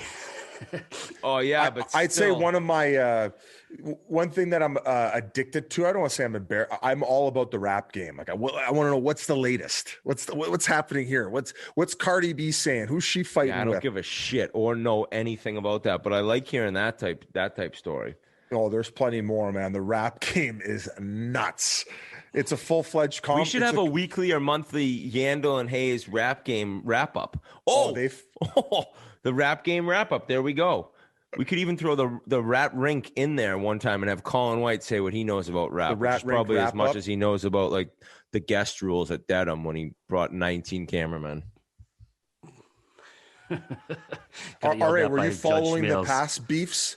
The Tupac and Biggie's, were you all up in that? Well, yeah. I mean, I was much younger when that happened, and I'm not up to date in the last several years of rap. No, I don't. I mean, I don't listen to new music in general. It's not an anti-rap thing. I just don't listen to a lot of new music. But yeah, the Biggie Tupac shit. I mean, that was fucking wild, man. And ideally, you don't want to repeat that shit, but it seems like a lot of rappers still get shot. Like recently, Meek Mill was like driving through, a hood with a $500,000 car, and he like gave the kids a 20 out the window, and then a 20. So then the kid's like, where's the rest of it? And then he's like, split it.